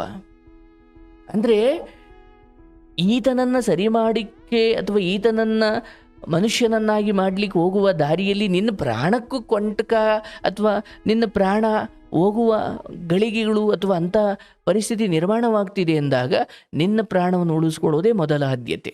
ಇದನ್ನು ಸರಿ ಮಾಡೋದಲ್ವೇ ಅಲ್ಲ. ನೀನು ತವರು ಮನೆಯ ವಿಶ್ವಾಸವನ್ನು ಗಳಿಸ್ಕೊಂಡು ಅತ್ತೆ ಮಾವನ ಸೇವೆ ಮಾಡಿಕೊಂಡು ಇಂಥ ಗಂಡ ಕೊಟ್ಟಷ್ಟು ಈಸ್ಕೊಂಡು ನಿನ್ನ ಜೀವನವನ್ನು ನೀನು ಕಳಿಬೋದು. ಇಲ್ಲ ನಾನು ಹೋಗ್ತೀನಿ, ಆಕೆ ಯಾರಿದ್ದಾಳಲ್ಲ ಹೆಣ್ಮಗಳು ನೋಡುವ, ಆಕೆ ಯಾವ ಜಾತಿ ಅದೆಲ್ಲ ಬೇಡ, ನ್ಯಾಯ ಎಲ್ರಿಗೂ ಒಂದೇ. ನಾನು ಕಾನೂನಲ್ಲಿ ನಮಗೆ ವಿಶೇಷವಾದ ಮಾನ್ಯತೆ ಇದೆ ಅಂದ್ಕೊಂಡು ಅದನ್ನು ದುರುಪಯೋಗ ಮಾಡಿಕೊಳ್ಳೋ ವಿಚಾರದಲ್ಲಿ ತುಂಬ ಕಠಿಣವಾಗಿ ನಡ್ಕೊಳ್ಬೇಕು ನಾವು. ಯಾವ ಜಾತಿ ಆದ್ರೇನು, ಯಾವನಾದ್ರೇನು, ಯಾರಾದ್ರೇನು, ಪರ ಪುರುಷನ ಅಥವಾ ಇನ್ನೊಬ್ಬ ಸಂಸಾರಸ್ಥ ಪುರುಷನನ್ನು ಬಲೆಗೆ ಬೀಳಿಸ್ಕೊಂಡು ಅಥವಾ ಅವನ ಮೇಲೆ ತುಂಬ ಅತಿಯಾಗಿ ಅವನ ಹೆಂಡತಿ ಮಕ್ಕಳು ಏನಾಗಬೇಕು, ಅವ್ರ ಜೀವನ ಅವ್ರ ಸಂಸಾರ ಹಾಳು ಮಾಡಿ ನಾನು ಯಾವ ಸುಖ ಪಡಬೇಕು ಅನ್ನೋ ಒಂದು ಕನಿಷ್ಠ ಜ್ಞಾನ ಇಲ್ಲದವರು ಯಾವ ಜಾತಿ ಆದ್ರೇನವರು. ಇಲ್ಲಿ ಪೊಲೀಸ್ನವರು ಅಷ್ಟೇ, ಇಲ್ಲಿ ಊರಿಗೆ ಹಿರಿಯವರು ಅಥವಾ ಪೊಲೀಸ್ನವರು ಇವರೆಲ್ಲ ಯಾಕಿರೋದು? ಜಾತಿ ಯಾವುದಾದ್ರೇನವ, ಅಥವಾ ಯಾವುದೋ ಒಂದು ಜಾತಿಗೆ ವಿಶೇಷವಾದ ಮಾನ್ಯತೆ ಇದೆ ಅಥವಾ ಅವರು ಏನು ಕೊಟ್ಟರು ತಗೊಂಡ್ಬಿಡ್ಬೇಕು ಅನ್ನೋ ಕಾರಣಕ್ಕೆ ಒಬ್ಬ ಹೆಣ್ಣುಮಗಳು ಕಣ್ಣೀರು ಒಬ್ಬ ಪೊಲೀಸ್ನವ್ರಿಗೋ ಒಬ್ಬ ಹಿರಿಯರಿಗೂ ಅರ್ಥವಾಗದೆ ಹೋದರೆ ಮನುಷ್ಯ ಆಗಲಿಕ್ಕೆ, ಮನುಷ್ಯತ್ವ ಇರಲಿಕ್ಕೆ ನಾಲಾಯಕವು ಇಲ್ಲ. ನಾನು ಹೋಗ್ತೀನಿ, ನಾನೇ ಕಣ್ಣಾರ ನೋಡಿದ್ದೀನಿ ಈ ಅನ್ಯಾಯವನ್ನು, ನಾನು ಕಂಪ್ಲೇಂಟ್ ಕೊಡ್ತೀನಿ, ತಗೊಳ್ಳದೆ ಹೋದರೆ ಕಮಿಷನರ್ ಹತ್ರ ಹೋಗ್ತೀನಿ, ಅಲ್ಲೂ ಆಗದೆ ಹೋದರೆ ಅಂದರೆ ಇಲ್ಲ ನನ್ನ ಮನೇಲಿ ಈ ಗಂಡನನ್ನು ನನ್ನ ಪಾಲಿಗೆ ಇಲ್ಲ ಅಂತ ಮರೆತು ಬಿಟ್ಟು ನನ್ನ ಮಕ್ಕಳು ನೋಡ್ಕೊಂಡು ಅತ್ತೆ ಮಾವನ್ನ ನೋಡ್ಕೊಂಡು ನಾನು ಇರ್ತೀನಿ ಅನ್ನೋದಾದರೆ ಗಂಡನ ತ್ಯಾಗ ಮಾಡಬೇಕು. ಇಲ್ಲ ನಾನು ಗಂಡನ ತ್ಯಾಗ ಮಾಡಲಿಕ್ಕಾಗಲ್ಲ ಅಂದರೆ ಓಡಾಡೋದನ್ನು ರಿಸ್ಕ್ ತಗೊಳ್ಬೇಕು. ಬಟ್ ಇಲ್ಲಿ ನಿನ್ನ ಪರಿಸ್ಥಿತಿ ಏನು, ನಿನಗಿರೋ ಲೋಕಜ್ಞಾನ ಏನು, ಓಡಾಡುವಷ್ಟು ಲೋಕಜ್ಞಾನ ಇದೆಯಾ, ಅವರಿವರನ್ನು ಕಂಡು ನನಗೆ ನ್ಯಾಯ ಪಡ್ಕೊಳ್ಳುವಷ್ಟು ಶಕ್ತಿ ಇದೆಯಾ, ನಾನು ಹೀಗೆ ಓಡಾಡೋದಲ್ಲಿ ನನ್ನ ಮಾವ ಅಥವಾ ನನ್ನವ್ರ ಮನೆ ಇವರೆಲ್ಲರ ಬೆಂಬಲ ಇದೆಯಾ, ಇದೆಲ್ಲವನ್ನು ನೋಡ್ಕೊಂಡು ನೀನು ನಿರ್ಧಾರ ತಗೊಳ್ಬೇಕು. ಬಟ್ ಇಲ್ಲಿ ಎಮೋಷ್ನಲ್ ಆಗಿ ಅಯ್ಯೋ ನಾನು ಎಷ್ಟು ಹೇಳಿದ್ರು ಇವ್ರು ಕೇಳಲ್ಲ, ಅಯ್ಯೋ ಅದಕ್ಕೆ ನನಗೂ ಸಾಯೋ ಥರ ಆಗ್ತಾಯಿದೆ, ನನಗೂ ಬದುಕೋದು ಬೇಡ. ಒಬ್ಬ ಅಯೋಗ್ಯರಿಗೋಸ್ಕರ ನಿನ್ನ ಈ ಪವಿತ್ರವಾದ ಮನುಷ್ಯ ಜನ್ಮವನ್ನು ಬಲಿ ಕೊಡಬೇಡ. ಮಕ್ಕಳಿದ್ದಾವೆ, ಒಬ್ಬನಿಗೋಸ್ಕರ 2 ಮಕ್ಕಳನ್ನ ಅನಾಥ ಮಾಡೋದಕ್ಕಿಂತ ಒಬ್ಬನನ್ನು ತ್ಯಜಿಸಿ ನನ್ನ ಮಕ್ಕಳನ್ನ ನಾನು ಸಾಕ್ತೀನಿ. ಎಲ್ಲ ನೋಡ್ತಾ ಇದ್ದಾರೆ ಮಕ್ಕಳು, ಅದನ್ನೆಲ್ಲ ತಿಳ್ಕೊಂಡು ನಾಳೆ ದಿನ ನಿನಗೆ ಅವರು ತುಂಬ ಗೌರವಾನ್ವಿತವಾಗಿ, ಅವತ್ತು ನನ್ನ ತಂದೆ ಬೇಜವಾಬ್ದಾರಿತನದಿಂದ ನಡ್ಕೊಳ್ಳೋ ಸಮಯದಲ್ಲಿ ನನ್ನ ತಾಯಿ ನಮ್ಮನ್ನು ಕೈ ಬಿಡಲಿಲ್ಲ, ಆಕೆ ಕೆಲ್ಸಕ್ಕೆ ಹೋಗಿ ಗಂಡನನ್ನು ತ್ಯಜಿಸಿ ಅವಳ ಸುಖವನ್ನು ಮರೆತು ನಮಗೋಸ್ಕರ ಜೀವನವನ್ನು ಸಮರ್ಪಣೆ ಮಾಡಿದ್ಲು. ಅಂಥವಳಿಗೋಸ್ಕರ ನಾವು ಜೀವನದಲ್ಲಿ ನಾವು ತಾಯಿ ಚೆನ್ನಾಗಿ ನೋಡ್ಕೊಳ್ಬೇಕು, ಅದು ಇದು ಇಂಥದ್ದೇನೋ ಒಂದಷ್ಟು ಭಾವನೆಗಳು ಬಂದು ಆ ಮಕ್ಕಳು ನಿಮ್ಮನ್ನು ಅಂತ್ಯಕಾಲದಲ್ಲಿ ಅಥವಾ ಆ ಕಾಲದಲ್ಲಿ ಚೆನ್ನಾಗಿ ನೋಡ್ಕೊಳ್ತಾರೆ. ಬಟ್ ಇಲ್ಲಿ ನಾನು ಹೇಳೋದು, ನಿನಗೆ ಹೋರಾಟದ ಮನೋಭಾವ ಇಲ್ಲ ಅನ್ನೋದಾದರೆ ದಯವಿಟ್ಟು ಈತ ತೀರಾ ಬಡಿಯೋದು ಮಾಡ್ತಾನೆ ಅಂದಾಗ ನೀನು ಕಾನೂನಾತ್ಮಕವಾಗಿ ಹೋಗಿ ನೀನೇನು ಆತನನ್ನು ಸರಿ ಮಾಡ್ತೀಯೋ ಇಲ್ಲ ದೊಡ್ಡವ್ರನ್ನ ಕೂರಿಸಿ ನ್ಯಾಯ ಹೇಳಿಸ್ತೀಯೋ ಗೊತ್ತಿಲ್ಲ. ಬಟ್ ಆತನ ಬಾಯಲ್ಲಿ ನಾನೇನೋ ರಾಜಿ ಮಾಡ್ಕೊಂಡ್ಬಿಡ್ತೀನಿ, ಒಂಚೂರು ನಾನು ವಾಪಸ್ ಈ ಕಡೆ ಬಂದುಬಿಡ್ತೀನಿ, ಇವೆಲ್ಲ ಚಟಗಳು ಹಾಗೆ ಹೋಗೋದು ಇವ್ರ ಕೈಲಿರುತ್ತೆ, ಬರೋದು ಇವ್ರ ಕೈಲಿರಲ್ಲ. ಅರ್ಥವಾಯ್ತಲ್ಲ? ಹೋಗೋದು ಇವ್ರ ಕೈಲಿರುತ್ತೆ, ಆ ಚಟಗಳು ಇವ್ರಿಗೆ ಬೇಕಾದಾಗ ಬಿಡಲ್ಲ. ಅವು ಹ್ಮ್ ಹಾಗಾಗಿ ಆ, ಈ ವಿಚಾರದಲ್ಲಿ ಗಂಡನಿಗೆ ಇನ್ನೊಂದು ಅವಕಾಶ ಕೊಟ್ಟು ನೋಡು ತಾಯಿ. ಈಗ ಆತನ ಬಾಯಿಂದ ಬಂದಿದೆ ಅಲ್ವಾ, ರಾಜಿ ಆಗ್ತೀನಿ ಅಥವಾ ಏನೋ ಕೇಸ್ ಹಾಕ್ಬಿಟ್ಟಿದ್ದಾರೆ, ಅದೊಂಚೂರು ಎಲ್ಲ ಸರಿ ಹೋಗೋವರೆಗೂ ಒಳ್ಳೆಯವನಾಗಿ ಅಥವಾ ಅವಳಿಗೆ ಬೇಕಾದಂಗಿದ್ದು ಆಮೇಲೆ ನಾನು ಹೊರಗಡೆ ಬರ್ತೀನಿ ಅಂತ ಏನೋ ಹೇಳ್ತಿದ್ದಾರೆ, ಹೌದಲ್ಲವಾ? ಹೌದು ಗುರುಗಳೇ. ಒಂಚೂರು ಇನ್ನೊಂದು 3-4 ತಿಂಗಳು ಅಥವಾ ಇದೆಲ್ಲ ಇತ್ಯರ್ಥ ಆಗೋವರೆಗೂ ಸಹನೆ ಮಾಡು. ಏನೋ ಒಂದು ಹೆಣ್ಣು ಅಂದಾಗ ಏನೂ ಮಾಡೋಕ್ಕಾಗಲ್ಲ ತಾಯಿ, ಹಿಂಗೆ ಆಗ್ಬಿಟ್ಟಿದೆ ಪರಿಸ್ಥಿತಿ. ಈಗ ಆತ ಎಲ್ಲ ಸರಿ ಮಾಡ್ಕೊಂಡು ಬಂದರೂ ಕೂಡ ಮನ್ಸು ಕೆಟ್ಟೋಗ್ಬಿಟ್ಟಿದೆ. ಹೌದು ಗುರುಗಳೇ, ಅರ್ಥ ಆಯ್ತಲ್ಲ? ಹಾಗಾಗಿದೆ ಈಗ. ಈಗ ಕೂಡೋದು, ಸೇರೋದು, ಪಕ್ಕ ನಿಲ್ಲೋದು, ಮಲಗೋದು ಇದೆಲ್ಲ ಬಹಳ ದೂರದ ಮಾತವ. ಹ್ಮ್ ಏನೋ ಸತಿಯಾಗಿ ಹೇಗೆ ಆ, ಒಬ್ಬ ದಮಯಂತಿ ನಳನ ವಿಚಾರದಲ್ಲಿ ನಡ್ಕೊಂಡ್ಲು, ಅಥವಾ ಒಬ್ಬ ಆ, ಸಾವಿತ್ರಿ ತನ್ನ ಗಂಡ ಸತ್ಯವಂತನನ್ನು ಬದುಕಿಸ್ಕೊಳ್ಳೋ ವಿಚಾರದಲ್ಲಿ ನಡ್ಕೊಂಡ್ಲು, ಒಬ್ಬ ಸತಿಯಾಗಿ ನಿನ್ನ ಧರ್ಮ ಅದನ್ನು ಉಳಿಸ್ಕೊಳ್ಳೋ ಪ್ರಯತ್ನ ಮಾಡೋದು. ಉಳಿಸ್ಕೊಳ್ತಿದ್ದೀನಿ ಎಂದ ಮಾತ್ರಕ್ಕೆ ನಾನು ಇನ್ನು ಮುಂದೆ ಎಲ್ಲವನ್ನು ಮರೆತು ಚೆನ್ನಾಗಿರ್ತೀನಿ ಅಂತ ಅಲ್ಲ. ಹಂಗಂತ ಈಗ ಬದಲಾದು ಬಂದ ಮಾತ್ರ ಮತ್ತಂಗೆ ಮಾಡಲ್ಲ ಅಂತಲೂ ಅಲ್ಲ. ಇದಾದ್ಮೇಲೆ ನಿನ್ನ ಬುದ್ಧಿ ನಿನ್ನ ಕೈಲಿರಬೇಕು. ನೀನು ತೀರಾ ಆ ಮಟ್ಟಿನ ಪ್ರಾಮಾಣಿಕತೆಯನ್ನು ಅಲ್ಲಿಂದ ನಿರೀಕ್ಷೆ ಮಾಡ್ಲಿಕ್ಕೆ ಆಗಲ್ಲ. ಹೋಗು. ನನ್ನ ಪ್ರಕಾರ ಆ ಹೆಣ್ಣಿನ ವಿಚಾರದಲ್ಲಿ ನಿಜಕ್ಕೂ ಆ ಹೆಣ್ಣು ಹಂಗೆ ನಡ್ಕೊಂಡಿದ್ರೆ ನೀನು ದೊಡ್ಡವರನ್ನ ಭೇಟಿಯ ಮಾಡಾದರೂ ಅಂಥವ್ರನ್ನು ತಂದು ಕಾನೂನು ಮುಂದೆ ನಿಲ್ಲಿಸಬೇಕು. ಹೆಣ್ಣು ಮಕ್ಕಳ ಪರವಾಗಿ ಅಥವಾ ಒಂದು ನೊಂದಿರುವ ಸಮುದಾಯ ಜಾತಿಗಳ ಪರವಾಗಿ ಇರ್ತಕ್ಕಂಥ ಕಾನೂನುಗಳನ್ನು ಈ ರೀತಿ ದುರ್ಬಳಕೆ ಮಾಡಿಕೊಂಡ್ರೆ ಏನಾಗಬೇಕು ಸಮಾಜದ ಕತೆ? ನಾವು ಜಾತಿ ಬಗ್ಗೆ ಮಾತಾಡಲ್ಲ. ನನ್ನ ದೃಷ್ಟಿಯಲ್ಲಿ ಎಲ್ಲರೂ ಮನುಷ್ಯರೇ, ಎಲ್ಲರೂ ಸಮಾನರೇ. ಬಟ್ ಆ ಕಾರಣಕ್ಕಾಗಿ ಎಂದೇನೋ ಒಂದು ನಡ್ಕೊಂಡು ಬಂದಿದೆಯವ, ಪಾಪ ನೋಯಿಸ್ಬಿಟ್ಟಿದ್ದಾರೆ ಅವರನ್ನು ದಲಿತರು ಅಂತ ಹೇಳಿ ಅವ್ರಿಗೆ ನೋವು ಕೊಟ್ಟಿದ್ದಾರೆ. ನಾನು ಈ ವಿಚಾರಕ್ಕೂ ನಾನು ದಲಿತರ ವಿಚಾರವಾಗಿ ನಂಗೆ ತುಂಬ ಅಥವಾ ಕರುಣೆ ಇದೆ, ಅಥವಾ ತುಂಬ ಅವ್ರ ಬಗ್ಗೆ ನೋಯಿಸಿದ್ದಾರೆ. ನಾನು ಅದನ್ನು ಓದಿದ್ದೀನಿ, ತಿಳ್ಕೊಂಡಿದ್ದೀನಿ. ನಾನು ಯಾವತ್ತೂ ಆ ತಾರತಮ್ಯ ಮಾಡಿಲ್ಲ. ಬಟ್ ಹಂಗಾಗಿದೆ, ಅದಕ್ಕೊಂದೇನು ಸಂವಿಧಾನದಲ್ಲಿ ವಿಶೇಷವಾದ ಅಧಿಕಾರ ಅಥವಾ ಸ್ಥಾನಮಾನ ಇದೆ, ಆಗಲಿ, ಆ ನೊಂದವ್ರಿಗೆ ಅದು ತಲುಪಲಿ. ಆದರೆ ಅದನ್ನು ಬಳಸ್ಕೊಂಡು ಹೇಗೆ ಒಂದು ಕೆರೆಯಲ್ಲಿ ಬೆಳೆ ಬೆಳೀಲಿಕ್ಕೆ ನೀರು ಕೊಡುವ ಕೆರೆ, ಹಸಿರಾಗಲಿಕ್ಕೆ ನೀರು ಕೊಡೋ ಕೆರೆಯಲ್ಲಿ ಒಂದೊಂದು ಕೆಟ್ಟ ಕೆಟ್ಟ ಮೊಸಳೆಗಳು ಇರ್ತವೆ, ಹೌದಲ್ಲ? ರೈತರ ಬದುಕನ್ನು ಅರಳಿಸುವ ಕೆರೆಗಳಲ್ಲಿ ಕೆಲವು ವಿಷ ಜಂತುಗಳು ಇರ್ತವೆ. ಅಂಥದ್ರಲ್ಲಿ ಆ ರೀತಿ ನೊಂದ ಅಥವಾ ಅಂಥ ಸಮುದಾಯಗಳಲ್ಲೂ ಇಂಥ ಕೆಲವು ವಿಷ ಬುದ್ಧಿ ಇರ್ತಕ್ಕಂಥ ಹೆಣ್ಣುಮಕ್ಕಳು ಗಂಡು ಮಕ್ಕಳು ಇರ್ತಾರೆ ಕೆಲವೊಬ್ರು. ಅದು ಅಲ್ಲಿ ಅಂತ ಅಲ್ಲ, ಎಲ್ಲ ಜಾತಿಯಲ್ಲೂ ಎಲ್ಲ ಧರ್ಮದಲ್ಲೂ ಅಂಥವ್ರು ಇರ್ತಾರೆ. ಅದೇನು ಮಾಡಬೇಕು? ಅಯ್ಯೋ ಅವ್ರದ್ದು ಮಾತ್ರ ಕಂಪ್ಲೇಂಟ್ ತಗೊಳ್ತಾರೆ. ಪೊಲೀಸ್ನವರಾದರೂ ಅಷ್ಟೇ, ನೋವು ಅದು ಕೆಳಜಾತಿಯವ್ರಿಗಾದ್ರೇನು ಮೇಲ್ಜಾತಿಯವ್ರಿಗಾದ್ರೇನು ಎಲ್ರದ್ದು ನೋವೇ. ಸತ್ಯ ಏನಿದೆ ಅದು ನೋಡಬೇಕು. ಏನಮ್ಮ ನೀನು ಮದುವೆ ಆಗಿರೋರ್ಗೆ ಅವನಿಗೇನೋ ಗೊತ್ತಾಗಲ್ಲ, ಅವನ ಹೆಂಡತಿ ಮಕ್ಕಳು ಎಲ್ಲ ನರಳ್ತಾ ಇದ್ದಾರೆ, ಪಾಪ ವಯಸ್ಸಾಗಿರೋ ಅತ್ತೆ ಮಾವ ಇದ್ದಾರೆ, ಅಥವಾ ಅವ್ರದ್ದೊಂದು ನರಳಾಟ ನಡೀತಾ ಇದೆ, ಏನು ನಿಂದು ಹಂಗೆಲ್ಲ ಮಾಡಬಾರ್ದು ಕಣೋ ಅಂತ ಹೇಳಿ ಅದನ್ನು ಸರಿ ಮಾಡಬೇಕು. ಅಂಥದ್ರಲ್ಲಿ ಅವ್ರದ್ದು ಕೇಸ್ ತಗೊಂಬಿಡೋದು, ನಿನ್ನ ತಗೊಳ್ಳದೆ ಇರೋದು. ನೋಡು ತಾಯಿ, ಈ ಕೇಸು ಕಾನೂನು ಇದೆಲ್ಲವನ್ನು ಮೀರಿ ಕರ್ಮವನ್ನು ನಂಬು. ನೀನು ಧರ್ಮದಲ್ಲಿರು, ಸತಿಯಾಗಿ ನೀನು ತಪ್ಪು ಮಾಡಬೇಡ. ನೀನು ಧರ್ಮವನ್ನು ಕಾಪಾಡ್ಕೋ, ನಿನ್ನ ಮಕ್ಕಳನ್ನು ನಿನ್ನನ್ನು ಆ ಧರ್ಮವೇ ಕಾಪಾಡುತ್ತೆ. ಈ ಸಮಯದಲ್ಲಿ ನಿನ್ನ ಗಂಡ ಬದಲಾವಣೆಯ ಮಾತಾಡ್ತಿದ್ದಾರೆ, ಇನ್ನೊಂದು ಅವಕಾಶ ಕೊಡು, ತಪ್ಪಿಲ್ಲ, ಆಯ್ತಾ? ಇನ್ನು 5 ತಿಂಗಳು ಅಂದರೆ ಮುಂದಿನ ಮಾರ್ಚ್ ಅಥವಾ ಏಪ್ರಿಲ್ ಅಂತ್ಯದವರೆಗೂ ಈ ವಿಚಾರದಲ್ಲಿ ನೀನು ಏನು ತಲೆ ತೂರಿಸಿ ಏನೇನೋ ಮಾತಾಡಿ ಮತ್ತೆ ವಿಚಾರವನ್ನು ಕೆಡಿಸೋಕೆ ಹೋಗ್ಬೇಡ, ಆಯ್ತಲ್ವಾ? ಆತ ಅದೇನು ಈಗ ಕೇಸ್ ಅಂತ ಸಿಗಾಕೊಂಡಿದೆ, ಅದನ್ನೊಂಚೂರು ಬಣ್ಣದ ಮಾತಾಡಿ ಒಂಚೂರು ಹೊರಗಡೆ ಬರೋವರೆಗೂ ಸಮಯ ಕೊಡು. ಅಥವಾ ಆತನ ಉದ್ದೇಶ ಅದೇ ಇರ್ಬೋದು ಏನೋ. ಆಯ್ತಪ್ಪ, ನಾನು ತಪ್ಪು ಮಾಡಿಬಿಟ್ಟಿದ್ದೀನಿ, ಪಾಪ ಹೆಂಡತಿ ಮಕ್ಕಳಿಗೆಲ್ಲ ನೋವು ಕೊಟ್ಬಿಟ್ಟಿದ್ದೀನಿ, ಇನ್ನು ಮುಂದೆ ಹಂಗೆ ಆಗ್ಲಿಕ್ಕೆ ನಾನು ಬಿಡಬಾರ್ದು. ಹಾಗಾಗಿ ಇದೊಂಚೂರು ಕೇಸೆಲ್ಲ ಸರಿ ಹೋದ ಮೇಲೆ ಆಕೆಗೂ ನಾನು ಕ್ಷಮೆ ಕೇಳಿ, ನನ್ನ ಹೆಂಡತಿಗೂ ಕ್ಷಮೆ ಕೇಳಿ ನಾನು ಒಳ್ಳೆ ಮನುಷ್ಯನಾಗಿ ಬದುಕಬೇಕು ಅನ್ನೋ ಇಚ್ಛೆ ಬಂದಿರ್ಬೋದು ಏನೋ. ಭಗವಂತನ ದಯೆ, ಹಂಗೆ ಬಂದರೆ ನಿನ್ನ ಸಂಸಾರನ ಉದ್ಧಾರ ಆದಂಗೆ. ಹಂಗೂ ಇನ್ನೂ ವರ್ಷಾನುಗಟ್ಲೆ ಮುಂದುವರಿತು ಅಂದರೆ ದಯವಿಟ್ಟು ಈ ಮಾತನ್ನು ಅರ್ಥ ಮಾಡ್ಕೋ. ಮಕ್ಕಳು ಒಂದು ಹಂತಕ್ಕೆ ಬರ್ತಾರೆ, ಇನ್ನೇನು ಅವರು ನಿನಗೆ ಆಸರೆ ಆಗುತ್ತಾರೆ. ಹಾಗಾಗಿ ಗಂಡನ ವಿಚಾರದಲ್ಲಿ ನೊಂದು ಇದೊಂದು ವಿಚಾರವನ್ನು ಕಾಪಾಡ್ಕೊಳ್ಳೋಕೆ ಹೋಗಿ ಎಲ್ಲರೂ ದೃಷ್ಟಿಯಲ್ಲಿ ನೀನು ಕೆಟ್ಟವಳಾಗೋದು ಬೇಡ. ಆಯಿತಾ, ಕೆಟ್ಟು ಹೋಗಿರೋದು ಹೋಗ್ಬಿಟ್ಟಿದೆ ಎಂದುಕೊಂಡು ನಿನ್ನ ಪಾಡಿಗೆ, ಅಂದರೆ ಸಮಾಜ ಏನನ್ನುತ್ತೆ, ನಾಳೆ ಮಕ್ಕಳಿಗೆ ಹೆಣ್ಣು ನೋಡೋ ಸಮಯದಲ್ಲಿ ಇಂಥ ಅಪ್ಪನಂತೆ, ಅಯ್ಯೋ ನೋಡುವ, ನಾಳೆ ಬಲ್ಲವ್ರು ಯಾರು ತಾಯಿ? ಹೌದು ಗುರುಗಳೇ. ಇರ್ತೀವೋ ಇರಲ್ವೋ ಯಾರಿಗೆ ಗೊತ್ತು.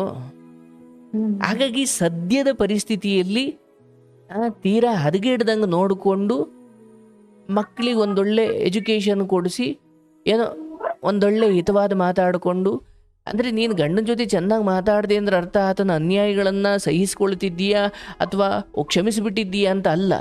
ಅದನ್ನು ಬಿಟ್ಟು ಆಗೋಯ್ತು, ಬಿಟ್ಟು ತುಂಬ ದಿನ ಆಯಿತು, ಏನೋ ಮಕ್ಕಳಿಗೆ ಬೇಕಲ್ಲ.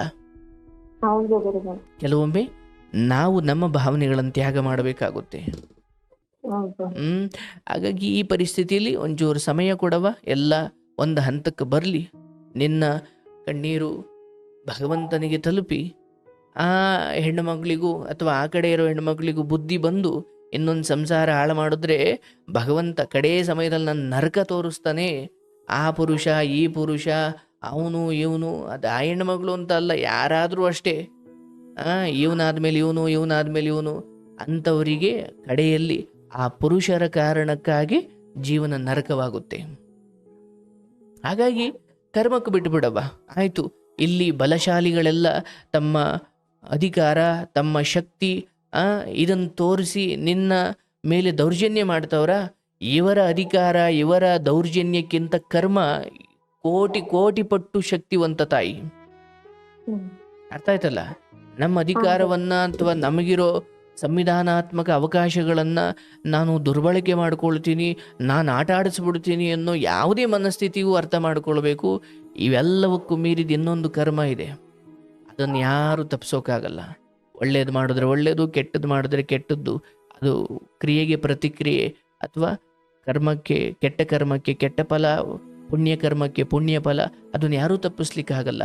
ನಿನ್ನ ಗಂಡ ನಿನಗೆ ದ್ರೋಹ ಮಾಡಿದ್ದಾನೆ ಅಂತ ನಿನಗೆ ಭಗವಂತನ ಲೋಕದಲ್ಲಿ ಕೆಟ್ಟ ಸ್ಥಾನ ಇರಲ್ಲ. ನೀನು ಗಂಡನಿಗೆ ದ್ರೋಹ ಮಾಡಲಿಲ್ಲ ಅನ್ನೋ ಕಾರಣಕ್ಕೆ ನಿನಗೆ ಒಳ್ಳೆ ಸ್ಥಾನವೇ ಇರುತ್ತೆ. ಯೋಚನೆ ಮಾಡಬೇಡ, ನೀನು ಕೆಡಬೇಡ, ನೀನು ತಪ್ಪು ಮಾಡಬೇಡ. ನೀನು ಸರಿ ಹೋಗದೆ ಇರೋದ್ರ ಹಿಂದೆ ಬಿದ್ದು ನಿನ್ನ ಜೀವನವನ್ನು, ನಿನ್ನ ಜೀವನದ ಸಮಯವನ್ನು ಹಾಳು ಮಾಡಿಕೊಳ್ಬೇಡ. ಹೌದಲ್ಲವಾ? ಅಷ್ಟು ಮಾಡು. ಅಲ್ಲಿವರೆಗೂ ಒಂಚೂರು ಸಮಯ ಕೊಡು. ಮಾರ್ಚ್ ಏಪ್ರಿಲ್ ವೇಳೆಗೆ ಅವಾಗ ಒಂದ್ಸಲಿ ಫೋನ್ ಮಾಡು, ಅಥವಾ ಸಾಧ್ಯವಾದರೆ ನನಗೆ ನಂಬಿಕೆ ಇದೆಯವ, ಗಂಡ ಅಷ್ಟೊತ್ತಿಗೆ ಖಂಡಿತ ಒಂಚೂರಾದ್ರೂ ಬದಲಾಗಿರ್ತಾನೆ. ಕೃಷ್ಣ ನಿನಗೆ ದಾರಿ ತೋರಿಸ್ತಾನವ. ಈಗ ಇದೆಲ್ಲ ಇಷ್ಟೆಷ್ಟ ಆಗೋವರೆಗೂ ನಾನು ಇಲ್ಲೇ ಇರೋದು ಒಳ್ಳೇದಂತೀರಾ ಗುರುಗಳ ತವ್ರ ಮನೇಲಿ, ಅಥವಾ ಅವ್ರು ಕರಿಯಕ್ ಬಂದ್ರೆ ಗುರು ಹಿರಿಯರ ಸಮ್ಮುಖದಲ್ಲಿ ಹೋಗೋದು ಒಳ್ಳೇದಂತೀರಾ? ದಯವಿಟ್ಟು ಹೋಗ್ಬೇಕವ ನೀನು. ನಾನು ಹೇಳ್ದಂಗೆ ಹೇಳು, ಸ್ವಲ್ಪ ಮಾತು ಅರ್ಥ ಮಾಡ್ಕೊ. ಹೌದು, ಅವ್ರ ಮನೆ ಆಸರೆ ಅಥವಾ ಅವ್ರ ಭರವಸೆ ಮಾತಿದೆಯವಲ್ಲ, ಅದಕ್ಕೆ ಥ್ಯಾಂಕ್ಸ್ ಹೇಳ ಅವ್ರಿಗೆ ಕಾಲಿಗೆ ಬೀಳು. ಆದ್ರೆ ನಿನ್ನ ನಿಜವಾದ ಆಸ್ಥಾನ ಅಲ್ಲಿರೋದು. ಈಗ ಕೆಲವೊಮ್ಮೆ ಏನಾಗ್ಬಿಡುದು ಗೊತ್ತದವ, ಈಗ ಪಾಪ ನಿನ್ನ ತವ್ರ ಮನೆ ಬಗ್ಗೆ ನಾನು ಮಾತಾಡ್ತಿಲ್ಲ, ಕೆಲವೊಮ್ಮೆ ಇಲ್ಲಿಂದ ಕೆಲವು ಮಾತುಗಳು ಶುರುವಾದ್ರೆ ಗಂಡನ ನೋವಿಗಿಂತ ಇದ್ ನೋವು ಜಾಸ್ತಿ ಆಗ್ಬಿಡುತ್ತೆ ಆಮೇಲೆ. ಹಾಗಲ್ಲ ಗುರುಗಳು, ಅದು ಈಗ ಅವರು ಬೇರೆ ಪುರುಷನ್ ಕರ್ಕೊಂಡ್ಬಂದು ನನ್ ಮನೆ ಹತ್ರ ಜಗಳ ಮಾಡಿ ನನ್ನನ್ನು ಹೊಡೆದಿದ್ದಾಳಲ್ಲ ಗುರುಗಳೇ, ಅದು ಮಕ್ಕಳು ಬಹಳ ಹತ್ತಿರದಿಂದ ನೋಡಿದಾವಲ್ಲ, ಮತ್ತೆ ಪುನಃ ಕಾಲ್ ಮಾಡಿ ನನಗೆ ಜೀವ ಬೆದರಿಕೆ ಹಾಕಿದಾಳು ಗುರುಗಳೇ ಅವರು. ಯಾರು? ಆ ಹೆಣ್ಣು. ಆ ಕಾಲ್ ರೆಕಾರ್ಡ್ ಎಲ್ಲ ಮಾಡ್ಕೊ, ತಗೊಂಡೋಗಿ ಪೊಲೀಸ್ ಸ್ಟೇಷನ್ ಕೊಡು, ಇಲ್ಲ ಸಾಧ್ಯವಾದ್ರೆ ನಮಗ್ ಕಳ್ಸು. ನೋಡು ತಾಯಿ, ಯಾವ್ದಾದ್ರೂ ಅಷ್ಟೇ, ನೀನು ನಿನ್ನ ಜಾಗದಲ್ಲಿ ನಿಂತು ಹೋರಾಟ ಮಾಡು. ನಿಂದು ತಪ್ಪಿದ್ರೆ ನೀನ್ ಇಲ್ಲಿಗೆ ಬಾ, ನೀನ್ ತಪ್ಪಿಲ್ಲ ಅಂದ್ರೆ ನೀನ್ ಅಲ್ಲೇ ಇರು. ನೋಡವ್ವ, ತೀರಾ ಪ್ರಾಣ ಉಳಿಸ್ಕೊಳ್ಳೇಬೇಕಾದ ಸ್ಥಿತಿ ಬಂದಾಗ ಬೀದಿಗೆ ಬಂದಾದ್ರೂ ಸಹಾಯ ಕೇಳು. ಜಗತ್ತಲ್ಲಿ ಒಳ್ಳೆಯವ್ರು ಇನ್ನೂ ಇದ್ದಾರೆ. ಎಲ್ಲಾ 4 ಜನಕ್ಕೆ ಗೊತ್ತಾಗಬಾರ್ದು ಅಂತ ನೀನ್ ಮನೆಯೊಳಗೆ ಇದನ್ನ ಸಹಿಸ್ಕೊಂಡಿರ್ತೀಯ ಅಂದ್ರೆ ಅದು ನಿನ್ನ ವಿವೇಕ, ನಿನ್ನ ಅಜ್ಞಾನದ ಕೊರತೆಯೇ ಹೊರತು ಅದು ಭಗವಂತನ ಶಾಪ ಅಲ್ಲ. ಇಲ್ಲ ಗುರುಗಳ, ಅದು ಜೀವ ಬೆದರಿಕೆ ಹಾಕಿರೋದಕ್ಕೆ ನನ್ ಮಕ್ಕಳು ನಮ್ಮ ಮಾಮನ ಹತ್ರ, ನಮ್ಮ ಅಜ್ಜಿ ಹತ್ರ ಇದ್ರೆ ಅಮ್ಮ ಸೇಫ್ ಇರ್ತಾಳೆ ಅನ್ನೋದೊಂದು ಭಯಕ್ಕೆ ಮಕ್ಕಳದು ಗುರುಗಳೇ. ಆ ಮಕ್ಕಳು ಬಹಳ ಮೆಂಟಲಿ ಡಿಸ್ಟರ್ಬ್ ಆಗಿರೋದಕ್ಕೆ ತವ್ರ ಮನೆಯವ್ರ ನಾನು ಇಲ್ಲಿ ಇಟ್ಕೊಂಡಿರೋದು ಗುರುಗಳೇ. ನೋಡವ್ವ, ಅಲ್ಲಿ ಇಟ್ಕೊಂಡಿದ್ದಾರೆ ಸರಿ, ಅಲ್ಲಿ ಹೋದ ಮಟ್ಟಿಗಾದ್ರೂ ಅಥವಾ ಅಲ್ಲಿ ಹೋಗಿದ್ದ ತಕ್ಕನಂಗೆ ನೀನೊಂದು ಕಂಪ್ಲೇಂಟ್ ಕೊಟ್ಟು ಆಯ್ತು, ಅಲ್ಲಿ ಇದ್ದುಕೊಂಡು ನೀನು ಅಲ್ಲೇ ಇರೋದು, ಸುಮ್ಮನೆ ಇರೋದು ಅಂದ್ರೆ ಅದಕ್ಕೆ ಅರ್ಥವಿಲ್ಲ. ನೀನು ಅಲ್ಲಿಗೆ ಹೋಗಿ ನೀನು ಆಯ್ತು ತವ್ರ ಮನೇಲಿ ಇದ್ದೀಯಾ, ಇರು ಆಯ್ತು. ಬಟ್ ಅಲ್ಲಿ ಇದ್ದುಕೊಂಡು ನೀನು ಒಂದು ಕಂಪ್ಲೇಂಟ್ ಕೊಟ್ಟು ನನಗೆ ಹಿಂಗೆ ಆಗಿದೆ, ಅದಕ್ಕೆ ನಾನು ಇಲ್ಲಿ ಬಂದಿದ್ದೀನಿ, ನನಗೆ ನ್ಯಾಯ ಬೇಕು ಅಂತ ನೀನೇನು ಹೋರಾಡಿದ್ರೆ ಆಯ್ತವ, ಇಲ್ಲೇ ಇದು ಹೋರಾಡು ಅನ್ಬೋದು. ನೀನು ಪಲಾಯನ ಮಾಡಿದ್ದೀಯೇ ಹೊರತು ನೀನೇನು ಪ್ರತಿಕ್ರಿಯೆ ಅಥವಾ ಆ್ಯಕ್ಷನ್ ತಗೊಂಡಿಲ್ಲ ಅಂದರೆ ಅದಕ್ಕೇನು ಅರ್ಥವೇ ಇಲ್ಲ ಅಲ್ಲಿಗೆ. ಹ್ಮ್ ಹಾಗಾಗಿ ಇಲ್ಲಿ ಬಂದಿದ್ದೀಯಾ, ಆಯ್ತು, ಇಲ್ಲೇ ಇದ್ದುಕೊಂಡು ಒಂದು ಕಂಪ್ಲೇಂಟ್ ಕೊಡು. ನೀನು ಏನೂ ಕೊಟ್ಟಿಲ್ಲ, ಹೆದರ್ಬೇಕಾಗಿರೋ ನಾತ. ಎಷ್ಟು ಮಾತ್ರ ಹೌದು. ಹೇಳಬಲ್ಲೆ ತಾಯಿ, ಎಲ್ಲಿವರೆಗೂ ಹೆದರುತ್ತೀಯೋ ಹೆದರಿಸ್ತಾರೆ. ಇವನ್ ನಿನ್ನ ಕಡೆಯಿಂದ ತಪ್ಪಿದ್ರೆ, ಒಂದು ವೇಳೆ ನೀನು ಅದನ್ನ ಇಲ್ಲಿ ಮುಚ್ಚಿಡ್ತಾ ಇದ್ರೆ ಅದಕ್ಕೆ ತಕ್ಕಂಗೆ ನೀನು ಅನುಭವಿಸ್ತೀಯ. ಇಲ್ಲ ನಿನ್ನ ಕಡೆಯಿಂದ ಏನೂ ಇಲ್ಲ, ನೀನೀಗ ಏನು ಹೇಳ್ದೋ ಅದೇ ಸತ್ಯ ಅನ್ನೋದಾದ್ರೆ ಅದನ್ನ ಅವ್ರು ಅನುಭವಿಸ್ತಾರೆ. ಹಾಗಾಗಿ ಇದೇ ಸತ್ಯ ಗುರುಗಳೇ. ನಿನ್ನ ತವ್ರ ಮನೆಯನ್ನ ಇನ್ನೊಮ್ಮೆ ಕೇಳು. ಆಯಿತು, ನಾನು ಅಲ್ಲಿಗೆ ಹೋಗ್ತೀನಿ, ಗಂಡನಿಗೆ ನಾನು ಇನ್ನೊಂದು ಅವಕಾಶ ಕೊಡ್ತೀನಿ ಅಂತ. ಇಲ್ಲ, ಈಗ ನೋಡವಾ, ಇಲ್ಲಿ ಕೂತು ನೀನೇನು ಹೇಳಿದ್ಯೋ ಅದಕ್ಕೆ ತಕ್ಕಂಗೆ ನಾನು ಒಂದಷ್ಟು ಸಂಗತಿಗಳನ್ನು ಹೇಳಿರ್ಬೋದು. ಇದನ್ನು ಮೀರಿದ ಇನ್ನೇನೋ ವಿಚಾರಗಳು ಇಂಥವ್ರ ಮನೆಗೆ ಗೊತ್ತಿದ್ದು, ಇಲ್ಲ ಕಣವ ನಮಗೆ ಕಳಿಸೋಕೆ ಇಷ್ಟ ಇಲ್ಲ, ನೀನು ಇಲ್ಲೇ ಇರು ಅಂದರೆ ನೋಡು ಅವ್ರು ಏನು ಹೇಳ್ತಾರೆ. ಬಟ್ ಜೀವನ ಪೂರ್ತಿ ಇಲ್ಲೇ ಇದ್ದು ಬಿಡ್ತೀನಿ, ಅಲ್ಲೇ ಏನೋ ಮಾಡ್ಕೊ ಹಂಗೆ ಮಾಡೋದಾದರೆ ಗಂಡನನ್ನು ಬಿಟ್ಟು ನೀನು ಅಲ್ಲಿ ಒಂದು ದಾರಿ ಕಂಡುಕೊಳ್ಬೇಕು. ಇಲ್ಲ ನಾನು ಈ ಕಡೆ ಗಂಡನೂ ಇರಬೇಕು, ಈ ಕಡೆ ಅಲ್ಲೂ ಇರ್ತೀನಿ. ಇರೋದಕ್ಕೆ ಆ ಅವ್ರ ಮನೇಲಿ ಇರೋದಕ್ಕೆ ನನಗಿಷ್ಟ ಇಲ್ಲ. ಅದನ್ನೇ ಹೇಳ್ತಾ ಇದ್ದೀನಿ. ನೀನು ಪ್ರತ್ಯೇಕವಾಗಿರ್ತೀಯ ಅಂದರೆ ನೀನು ಸ್ವತಂತ್ರವಾಗಿ ಬೇರೆ ಕಡೆ ದುಡ್ಕೊಂಡು ನಿನ್ನ ಈ ಸ್ಟ್ರಗಲ್ ಅನ್ನೋದು ಇದ್ದೇ ಇದೆ, ಏನೂ ಮಾಡ್ಲಿಕ್ಕಾಗಲ್ಲ. ಹ್ಮ್ ಅಲ್ಲಿ ಸೇಫಾಗಿ ಇರ್ತೀನಿ ಅಂದರೆ ಎಷ್ಟು ದಿನ ಇರ್ಬೋದವ? ಆಯಿತು, ಅದು ಕೇವಲ ಪ್ರಾಣ ಭಯ ಅಂತ ಅಲ್ಲ, ಎಲ್ಲ ರೀತಿಯಲ್ಲೂ ಸೇಫ್ ಅನ್ನೋದೇ ಆದರೆ. ಬಟ್ ಎಂದೋ ಒಂದು ದಿವಸ ಅವರೆಲ್ಲ ಒಂದು ದಿವಸ ಬಿಡ್ತು ಅಂದ್ಕೋ, ನೀನು ಸ್ವಂತ ಹೋರಾಟ ಮಾಡಲೇಬೇಕಲ್ಲ.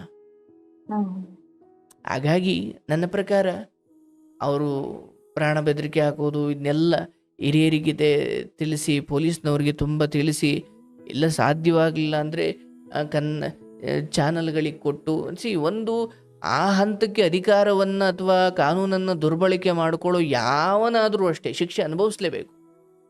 ಹ್ಮ್ ಬಟ್ ನಿಮಗೆಲ್ಲ ಅದು ಗೊತ್ತಿರಲ್ಲ ಅಥವಾ ನಿಮಗೆ ಅದರ ಅರಿವಿರಲ್ಲ, ಅದಕ್ಕೆ ಹಿಂಗೆ ಆಗುತ್ತೆ, ಏನು ಮಾಡಲಿಕ್ಕಾಗಲ್ಲ. ಬಟ್ ನಮ್ಮ ಕೈಲಿ ಇಷ್ಟು ಮಾತ್ರ ನಾನು ಹೇಳ್ತೀನಿ, ಮತ್ತು ಅವ್ರ ಮನೆ ಅವರೇನು ಹೇಳ್ತಿದ್ದಾರೆ ಅವರಂತೆ ಕೇಳು. ಬಟ್ ಆದಷ್ಟು ಅವರನ್ನು ಕಾಡಿಬೇಡಿ, ಆದರೂ ಗಂಡನ ಜೊತೆ ಹೋಗಿ ಒಳ್ಳೆ ರೀತಿಯಲ್ಲಿ ಬದುಕೋದು ಕಲಿ. ಒಳ್ಳೆ ರೀತಿಯಲ್ಲೇ ನೀನು ಇದ್ದೀಯಾ, ಬಟ್ ಆತನ ಕೆಲವು ಕ್ಷಮಾಪಣೆಯ ಮಾತುಗಳಿದ್ದಾವಲ್ಲ, ಬದಲಾಗ್ತೀನಿ ಅಂತ, ಅದಕ್ಕೊಂಚೂರು ಅವಕಾಶ ಕೊಡು. ನೋಡು ಏನು ಮಾಡ್ತೀಯ. ಬಟ್ ನನ್ನ ಅನಿಸಿಕೆ, ಆ ಹೆಣ್ಣಿಗೆ ಹೆದರಿ ನೀನು ಅಂದರೆ ಕೆಟ್ಟವ್ರಿಗೆ ಹೆದರಿ ಒಳ್ಳೆಯವಳು ದೂರ ಹೋಗುವುದು ಧರ್ಮ ಯಾವ ಸ್ಥಿತಿಲಿ ಇದೆ ಅಂತ ನಮಗೆ ಅನುಮಾನ ಬಂದ್ಬಿಡುತ್ತೆ. ನಿಮಗೆ ಎದುರು ಅವ್ರು ದೂರ ಇರಬೇಕು, ಬಟ್ ಅವ್ರಿಗೆ ಎದುರು ನೀವು ದೂರ ಇದ್ದೀರಾ ಅಂದ್ರೆ ಅದ್ರ ಅರ್ಥ ಏನು? ಅದ್ರ ವಿರುದ್ಧ ಹೋರಾಡೋದಕ್ಕೆ ನಿಮಗೆ ಸರಿಯಾಗಿ ತಿಳುವಳಿಕೆ ಇಲ್ಲ, ಅಥವಾ ಅದನ್ನು ಹೋರಾಟ ಮಾಡೋ ಶಕ್ತಿ ನಿಮಗಿಲ್ಲ. ಇಲ್ಲ ಸರ್, ನನಗೆ ಇದೆಲ್ಲ ಆಗಲ್ಲ, ನಂಗೆ ಪ್ರಾಣ ಮುಖ್ಯ, ಈತ ಹಾಳಾಗಿ ಹೋದ್ರೂ ಹೋಗ್ಲಿ ಅಂತ ಅನ್ನೋದಾದರೆ ಯಾವುದನ್ನು ಪ್ರಶ್ನೆ ಮಾಡಬೇಡ, ಬಂದಿದ್ದು ತಿನ್ಕೊಂಡು ನಿನ್ನ ಮನೇಲಿರೋ. ಇಲ್ಲ ನನಗೆ ಇದು ಸರಿ ಹೋಗಬೇಕು ಅನ್ನೋದಾದರೆ ಅದಕ್ಕೆ ಹೋರಾಟದ ಮನೋಭಾವ ಇರಲೇಬೇಕು. ಅಂದರೆ ಯುದ್ಧ ಮಾಡೋ ತಾಕತ್ತಿಲ್ಲ ಅಂದರೆ ರಾಜ್ಯಕ್ಕೆ ಆಸೆ ಪಡಬಾರ್ದಲ್ಲವಾ? ನೀನು ಈ ಕಡೆ ಯುದ್ಧ ಮಾಡೋದು ಇಲ್ಲ, ನಂಗೆ ರಾಜ್ಯ ಬೇಕು ಅಂದ್ರೆ ಅದು ಹಂಗಾಗಲ್ಲ ತಾಯಿ ಜೀವನ. ಅರ್ಥ ಮಾಡ್ಕೋ. ಈ ವಿಚಾರದಲ್ಲಿ ಗಂಡನಿಗೆ ಒಂದು ಪ್ರೀತಿಯಿಂದ ಏನಾದರೂ ಅಷ್ಟೇ ತಾಯಿ, ಹಬ್ಬ ಅಂದರೆ ಪ್ರೀತಿಯಿಂದ ಬದಲಾಯಿಸಬಹುದು. ಬಡ್ದು ಬದಲಾಯಿಸಕ್ಕೆ ಅವೇನು ಪ್ರಾಣಿಗಳ ಹಗ್ಗ ಕಟ್ಟಾಕ್ತೀನಿ ಸುಮ್ಮನೆ ಇರು ಅಂದ್ರೆ ಅವು ಇರ್ತವೆ. ಬಟ್ ಮನುಷ್ಯರು ಭಾಳ ಬದುಕಬೇಕಾದವರು, ಜೊತೆ ಇರಬೇಕಾದವ್ರನ್ನ ಹಗ್ಗ ಹಾಕಿ ಎಷ್ಟು ದಿನ ಕಟ್ಟಾಕ್ತೀಯವ ಅಲ್ವಾ? ಹಾಗಾಗಿ ಇಂಥ ವಿಚಾರಗಳು ಬಹಳ ಸೂಕ್ಷ್ಮ. ಆಕೆ ಎದುರಿಸ್ಬಿಡ್ತಾಳೆ, ನಾನು ಕಾನೂನು ಅದನ್ನ ಮಾಡಿಬಿಡ್ತೀನಿ, ಇದನ್ನ ಮಾಡಿಬಿಡ್ತೀನಿ. ನೋಡವ, ಅವು ಪೊಲೀಸ್ ಹಂತದಲ್ಲಿ ಬಹುಶಃ ಕೇಸ್ಗಳಾಗ್ಬೋದು, ಬಟ್ ಜಡ್ಜ್ ಅನ್ನೋ ದೇವ್ರ ಮುಂದೆ ಹೋದಾಗ ಅವಕ್ಕೆ ಯಾವ ಅರ್ಥವೂ ಇರಲ್ಲ. ಅರ್ಥ ಆಯ್ತಲ್ಲ? ಹಾಗಾಗಿ ಇಲ್ಲಿ ಹೆದರಬೇಡ. ಅದು ಏನು ಪ್ರಾಣ ಹೋದ್ರೂ ಪರವಾಗಿಲ್ಲ, ಹೆದರೋ ಸ್ಥಿತಿಗಂತೂ ತಪ್ಪು ಮಾಡಿದ್ರೆ ಹೆದರಬೇಕು. ತಪ್ಪು ಮಾಡಿಲ್ಲದೆ ಹೋದ್ರೆ ಯಾಕೆ ಹೆದರ್ಬೇಕು? ಸೊ ಆ ಹೆದರ್ಬೇಕಾಗಿರೋಡು ಆ ಹೆಣ್ಣು. ಆಯಿತು, ಆಕೆಗೂ ಭಗವಂತ ಒಳ್ಳೆ ಬುದ್ಧಿ ಕೊಡಲಿ, ಪಾಪಿಗಳನ್ನು ಕ್ಷಮಿಸೋ ಬುದ್ಧಿ ನಮ್ಮದಾಗಬೇಕು. ನೀನು ಆಕೆ ವಿಚಾರದಲ್ಲಿ ಮತ್ತೆ ಈ ಥರ ಬೆದರಿಕೆ ಅದು ಇದು ಬಂತು ಅಂದರೆ ದಯವಿಟ್ಟು ಸುಮ್ಮನೆ ಕೂತ್ಕೊಬೇಡ. ಇರೋದೊಂದು ಜೀವನ, 3 ದಿವಸ ಎದುರ್ಕೊಂಡು ಬದುಕೋದಕ್ಕಿಂತ ಅಥವಾ 100 ದಿವಸ ಎದುರ್ಕೊಂಡು ಬದುಕೋದಕ್ಕಿಂತ 3 ದಿವಸ ಅನ್ಯಾಯದ ವಿರುದ್ಧ ತೊಡೆ ತಟ್ಟಿ ಹೋರಾಡಿ ಗೆಲ್ಲಬೇಕು ಅಥವಾ ಹೋರಾಡಿ ಬದುಕಬೇಕು. ಆಯ್ತಾ? ಸುಮ್ಮನೆ ಹೆದರ್ತಾ ಬದುಕ್ತಾ ಹೋದ್ರೆ ಆಮೇಲೆ ಇಡೀ ಬೀದಿಲಿ ಹೋಗೋ ನಾಯಿಗಳೆಲ್ಲ ಹೆದರ್ಸೋಕೆ ಶುರು ಮಾಡ್ತಾವ ನಿನ್ನ. ಆಮೇಲೆ ಹೊಸ್ಲು ದಾಟ ಆಚೆಗೆ ಬರಂಗಿಲ್ಲ. ಗಂಡನ ವಿಚಾರದಲ್ಲಿ ಸ್ವಲ್ಪ ತವ್ರ ಮನೆಯವ್ರ ಹತ್ರ ಮಾತಾಡು. ನಂದೇನೋ ಅಭಿಪ್ರಾಯ, ನೀವು ಇದನ್ನು ಪಾಲಿಸು ಅಂತ ನಾನು ಯಥಾವತ್ತು ಹೇಳಲ್ಲ, ಬಟ್ ಅಭಿಪ್ರಾಯ ಹೇಳೋದು ಗಂಡನ ಜೊತೆ ಇದ್ದು ಆತನನ್ನು ಏನೂ ಈ ವಿಚಾರದಲ್ಲಿ ಕೆಣಕದೆ, ಫೋನ್ ನೋಡದೆ, ಅನುಮಾನ ಪಡದೆ, ಪ್ರೀತಿಯಿಂದ ಮಾತಾಡಿ ಈ ರೀತಿಯಲ್ಲಿ ಒಂಚೂರು ಅವಕಾಶ ಕೊಟ್ಟು ನೋಡು, ಆತನ ಬಾಯಿಂದಲೇ ಬಂದಿದೆ ನಾನು ಹೊರಗಡೆ ಬರ್ತೀನಿ, ಅವಕಾಶ ಬೇಕು ಅಥವಾ ಸಮಯ ಬೇಕು ಅಂತ, ಅದಕ್ಕೆ ನೀನು ಸ್ಪಂದಿಸು ಅಂತ ಮಾತ್ರ ಹೇಳ್ತೀನಿ.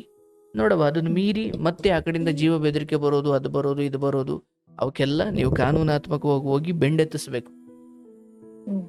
ಅದಕ್ಕೆ ಸಾಧ್ಯವಾದರೆ ಸೋಷಿಯಲ್ ಮೀಡಿಯಾ ಇದೆಯವ, ಒಳ್ಳೆಯವ್ರ ಸಪೋರ್ಟ್ ತಗೋ, ತುಂಬ ಒಳ್ಳೇದಿದೆ.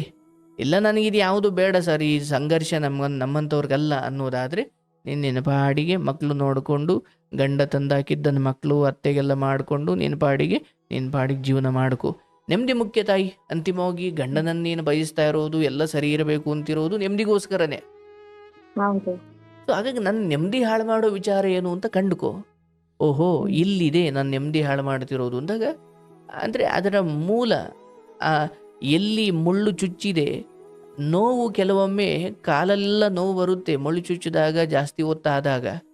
ಬಟ್ ಆ ಮುಳ್ಳನ್ನು ಬಿಟ್ಬಿಟ್ಟು ನಾನು ಕಾಲೆಲ್ಲ ಕೆದಕೊಂಡು ಕೂತ್ಕೊಂಡ್ರಾಗಲ್ಲ, ಮುಳ್ಳೆಲ್ಲಿದೆ ಅಂತ ಕಿತ್ತಾಕಬೇಕು. ಸೊ ಹಾಗಾಗಿ ಗಂಡನ ವಿಚಾರದಿಂದ ಇಡೀ ಬದುಕು, ದೇಹ, ಮನಸ್ಸು ಎಲ್ಲವೂ ನೋವಾಗ್ತಿದೆ ಅಂದ ಗಂಡನ ವಿಚಾರ ಸ್ವಲ್ಪ ಸೈಡ್ಗಿಡಬೇಕು, ಅವಕಾಶ ಕೊಡಬೇಕು. ಕ್ಷಮೆ ಕೊಡೋದ್ರಿಂದ ಮರೆತು ಆಯ್ತಪ್ಪ ನಿನ್ನಂತೆ ನೀನು ಬದುಕು, ಇನ್ನೇನು ಮಾಡೋಕ್ಕಾಗುತ್ತೆ, ನಾನು ತಾನೇ ಕೂಗಾಡಿ ಕಿತ್ತಾಡಿ ಒದ್ದಾಡಿ ನಾನು ಹಾಳಾಗ್ತಿದ್ದೀನಿ ಹೊರತು ಏನೂ ಲಾಭ ಆಗ್ತಿಲ್ಲ. ಹಾಗಾಗಿ ಸುಮ್ಮನೆ ಯಾಕೆ ನಿನಗೋಸ್ಕರ ಮಕ್ಕಳು ಮುಂದೆ 4 ದಿನ ಬದುಕು ಹೋಗಬೇಕು, ಅವ್ರಿಗೊಂದು ಭವಿಷ್ಯವನ್ನು ಕಟ್ಬಿಟ್ಟು ಹೋಗಬೇಕು ಅಂತ ಆಸೆ ಇರೋ ನಾನು ನಿನಗೋಸ್ಕರ ಎಣಗಿ ಹಾಸಿಗೆ ಹಿಡ್ದು ಯಾಕೆ ಸಾಯ್ಬೇಕು?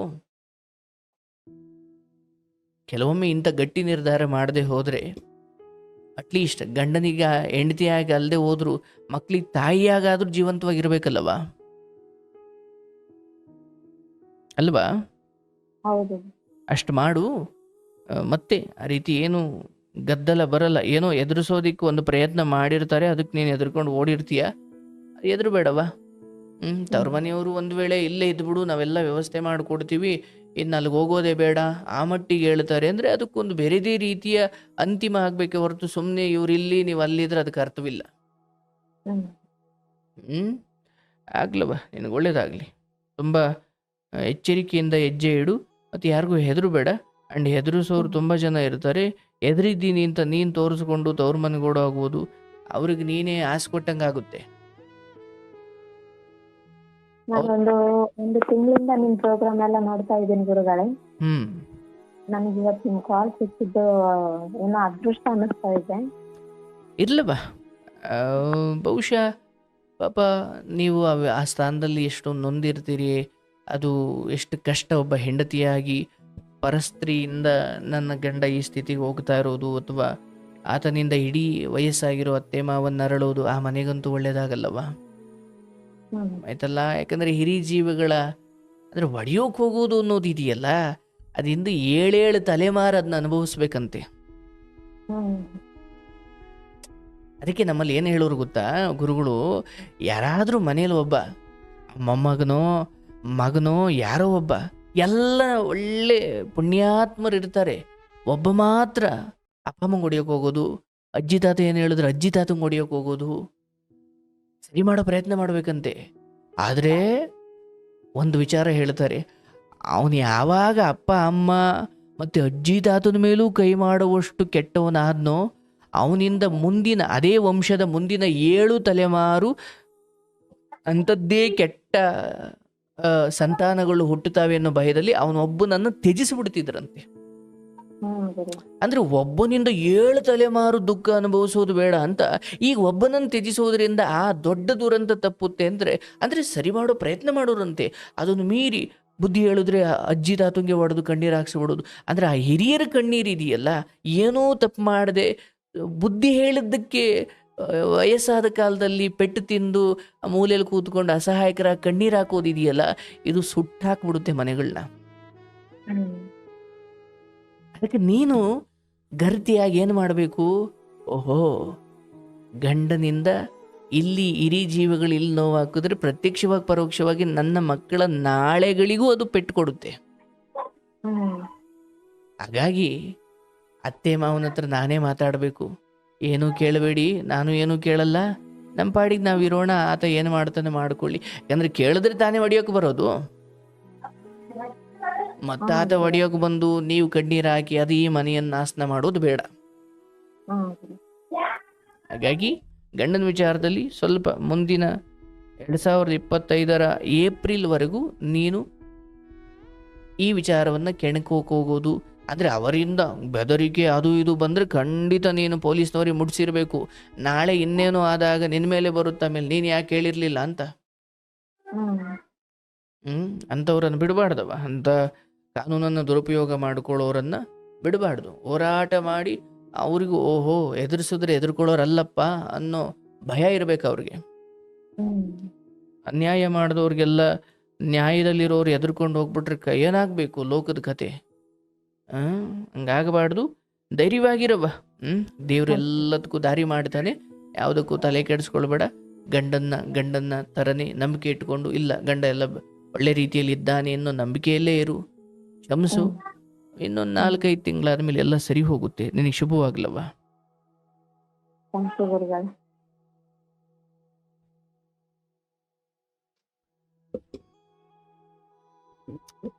ಪಾಪ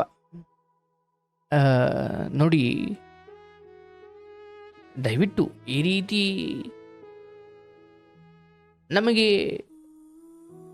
ಸಂವಿಧಾನಾತ್ಮಕವಾಗಿ ಬಂದಿರುವ ಕಾನೂನುಗಳು ಅಥವಾ ಕಾನೂನಿನಲ್ಲಿ ನಮಗೆ ವಿಶಿಷ್ಟವಾಗಿ ನಮ್ಮನ್ನು ಅಥವಾ ನೊಂದವರನ್ನು, ಶೋಷಿತರನ್ನು ಕಾಪಾಡಲಿಕ್ಕಿರೋ ಕಾನೂನುಗಳನ್ನು ಈ ರೀತಿ ದುರ್ಬಳಕೆ ಮಾಡಿಕೊಂಡು ಇನ್ನೊಬ್ಬರು ಸಂಸಾರ ಹಾಳು ಮಾಡುವ ಬುದ್ಧಿ.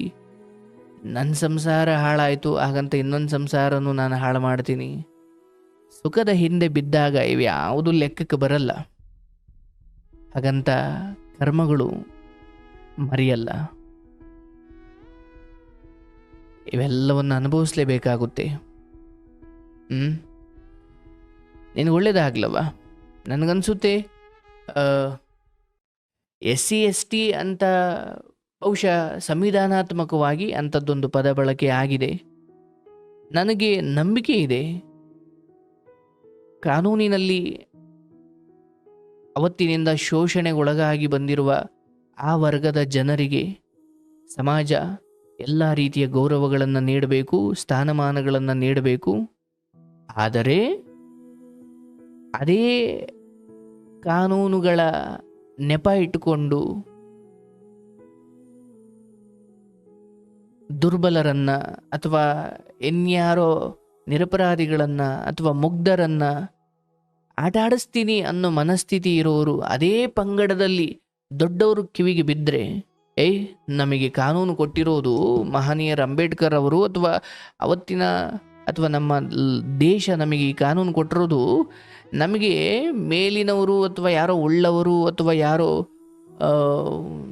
ಮೇಲಿನ ಮೂಢಚಾರರಿಂದ ಅಥವಾ ಕೆಟ್ಟದಾಗಿ ನಮ್ಮನ್ನು ದಲಿತರು ಅಥವಾ ಇಂಥದ್ದೇನೋ ಪದಗಳಲ್ಲಿ ಇಂಥದ್ದೇನೋ ರೀತಿಯಲ್ಲಿ ನಮ್ಮನ್ನು ಶೋಷಣೆ ಮಾಡೋರ ವಿರುದ್ಧ ನಮ್ಮನ್ನು ರಕ್ಷಣೆ ಮಾಡಿಕೊಳ್ಳಿಕ್ಕೆ ಹೊರತು ಅವುಗಳನ್ನು ಬಳಸ್ಕೊಂಡು ನಮ್ಮದೇ ವರ್ಗದ ಹೆಣ್ಣುಮಕ್ಕಳು ಇನ್ಯಾರ್ದೋ ಸಂಸಾರ ಹಾಳು ಮಾಡಿ ಅಟ್ರಾಸಿಟಿ ಆಗ್ತೀನಿ ಅದಾಗ್ತೀನಿ ಅಂತ ಎದುರಿಸ್ತಾಳೆ ಎಂದಾಗ ಆ ಹಿರಿಯರು ಬುದ್ಧಿ ಹೇಳಬೇಕು. ಹಂಗಲ್ಲ, ಹೀಗೆ ಅದು ಯಾರ ಮನೆ ಆದರೂ, ಯಾರ ಹೆಣ್ಮಕ್ಳಾದರೂ, ಯಾರ ಸಂಸಾರವಾದರೂ ಎಲ್ಲದು ಮನುಷ್ಯರೇ ಅಲ್ವಾ. ಹಾಗಾಗಿ ಇಲ್ಲಿ ಅಟ್ರಾಸಿಟಿ ಅನ್ನೋ ವಿಚಾರ ದುರ್ಬಳಕೆ ಆಗದಂತೆ ಕಾಪಾಡಿಕೊಂಡ್ರೆ ಅದು ಬಹುಶಃ ಇನ್ನೂ ಶತಮಾನಗಳ ಕಾಲ ಇರುತ್ತೆ. ಆ ಕಾನೂನಿಗೂ ಒಂದು ಗೌರವ ಇರುತ್ತೆ. ಇಲ್ಲಾಂದ್ರೆ ಅದನ್ನೇ ದುರುಪಯೋಗ ಮಾಡಿಕೊಂಡ್ರೆ ಒಂದು ಕಾಲಕ್ಕೆ ಮತ್ತೆ ಅದ್ರ ವಿರುದ್ಧ ಯಾರೋ ಸಿಡ್ದು ಹೇಳ್ತಾರೆ, ಮತ್ತೆ ಅದೇ ಎಡವಟ್ಟಾಗುತ್ತೆ. ಹಂಗಾಗೋದು ಬೇಡ. ದಯವಿಟ್ಟು ಆ ರೀತಿ ಏನಾದರೂ ಸುತ್ತಮುತ್ತ ಕಂಡು ಬಂದಾಗ ಆಯಾ ವರ್ಗದ ಹಿರಿಯರು, ನಾಯಕರು ಅಂತ ಇರ್ತಾರಲ್ಲ, ಅವರು ಬುದ್ಧಿ ಹೇಳಬೇಕು, ಸರಿ ಮಾಡಬೇಕು.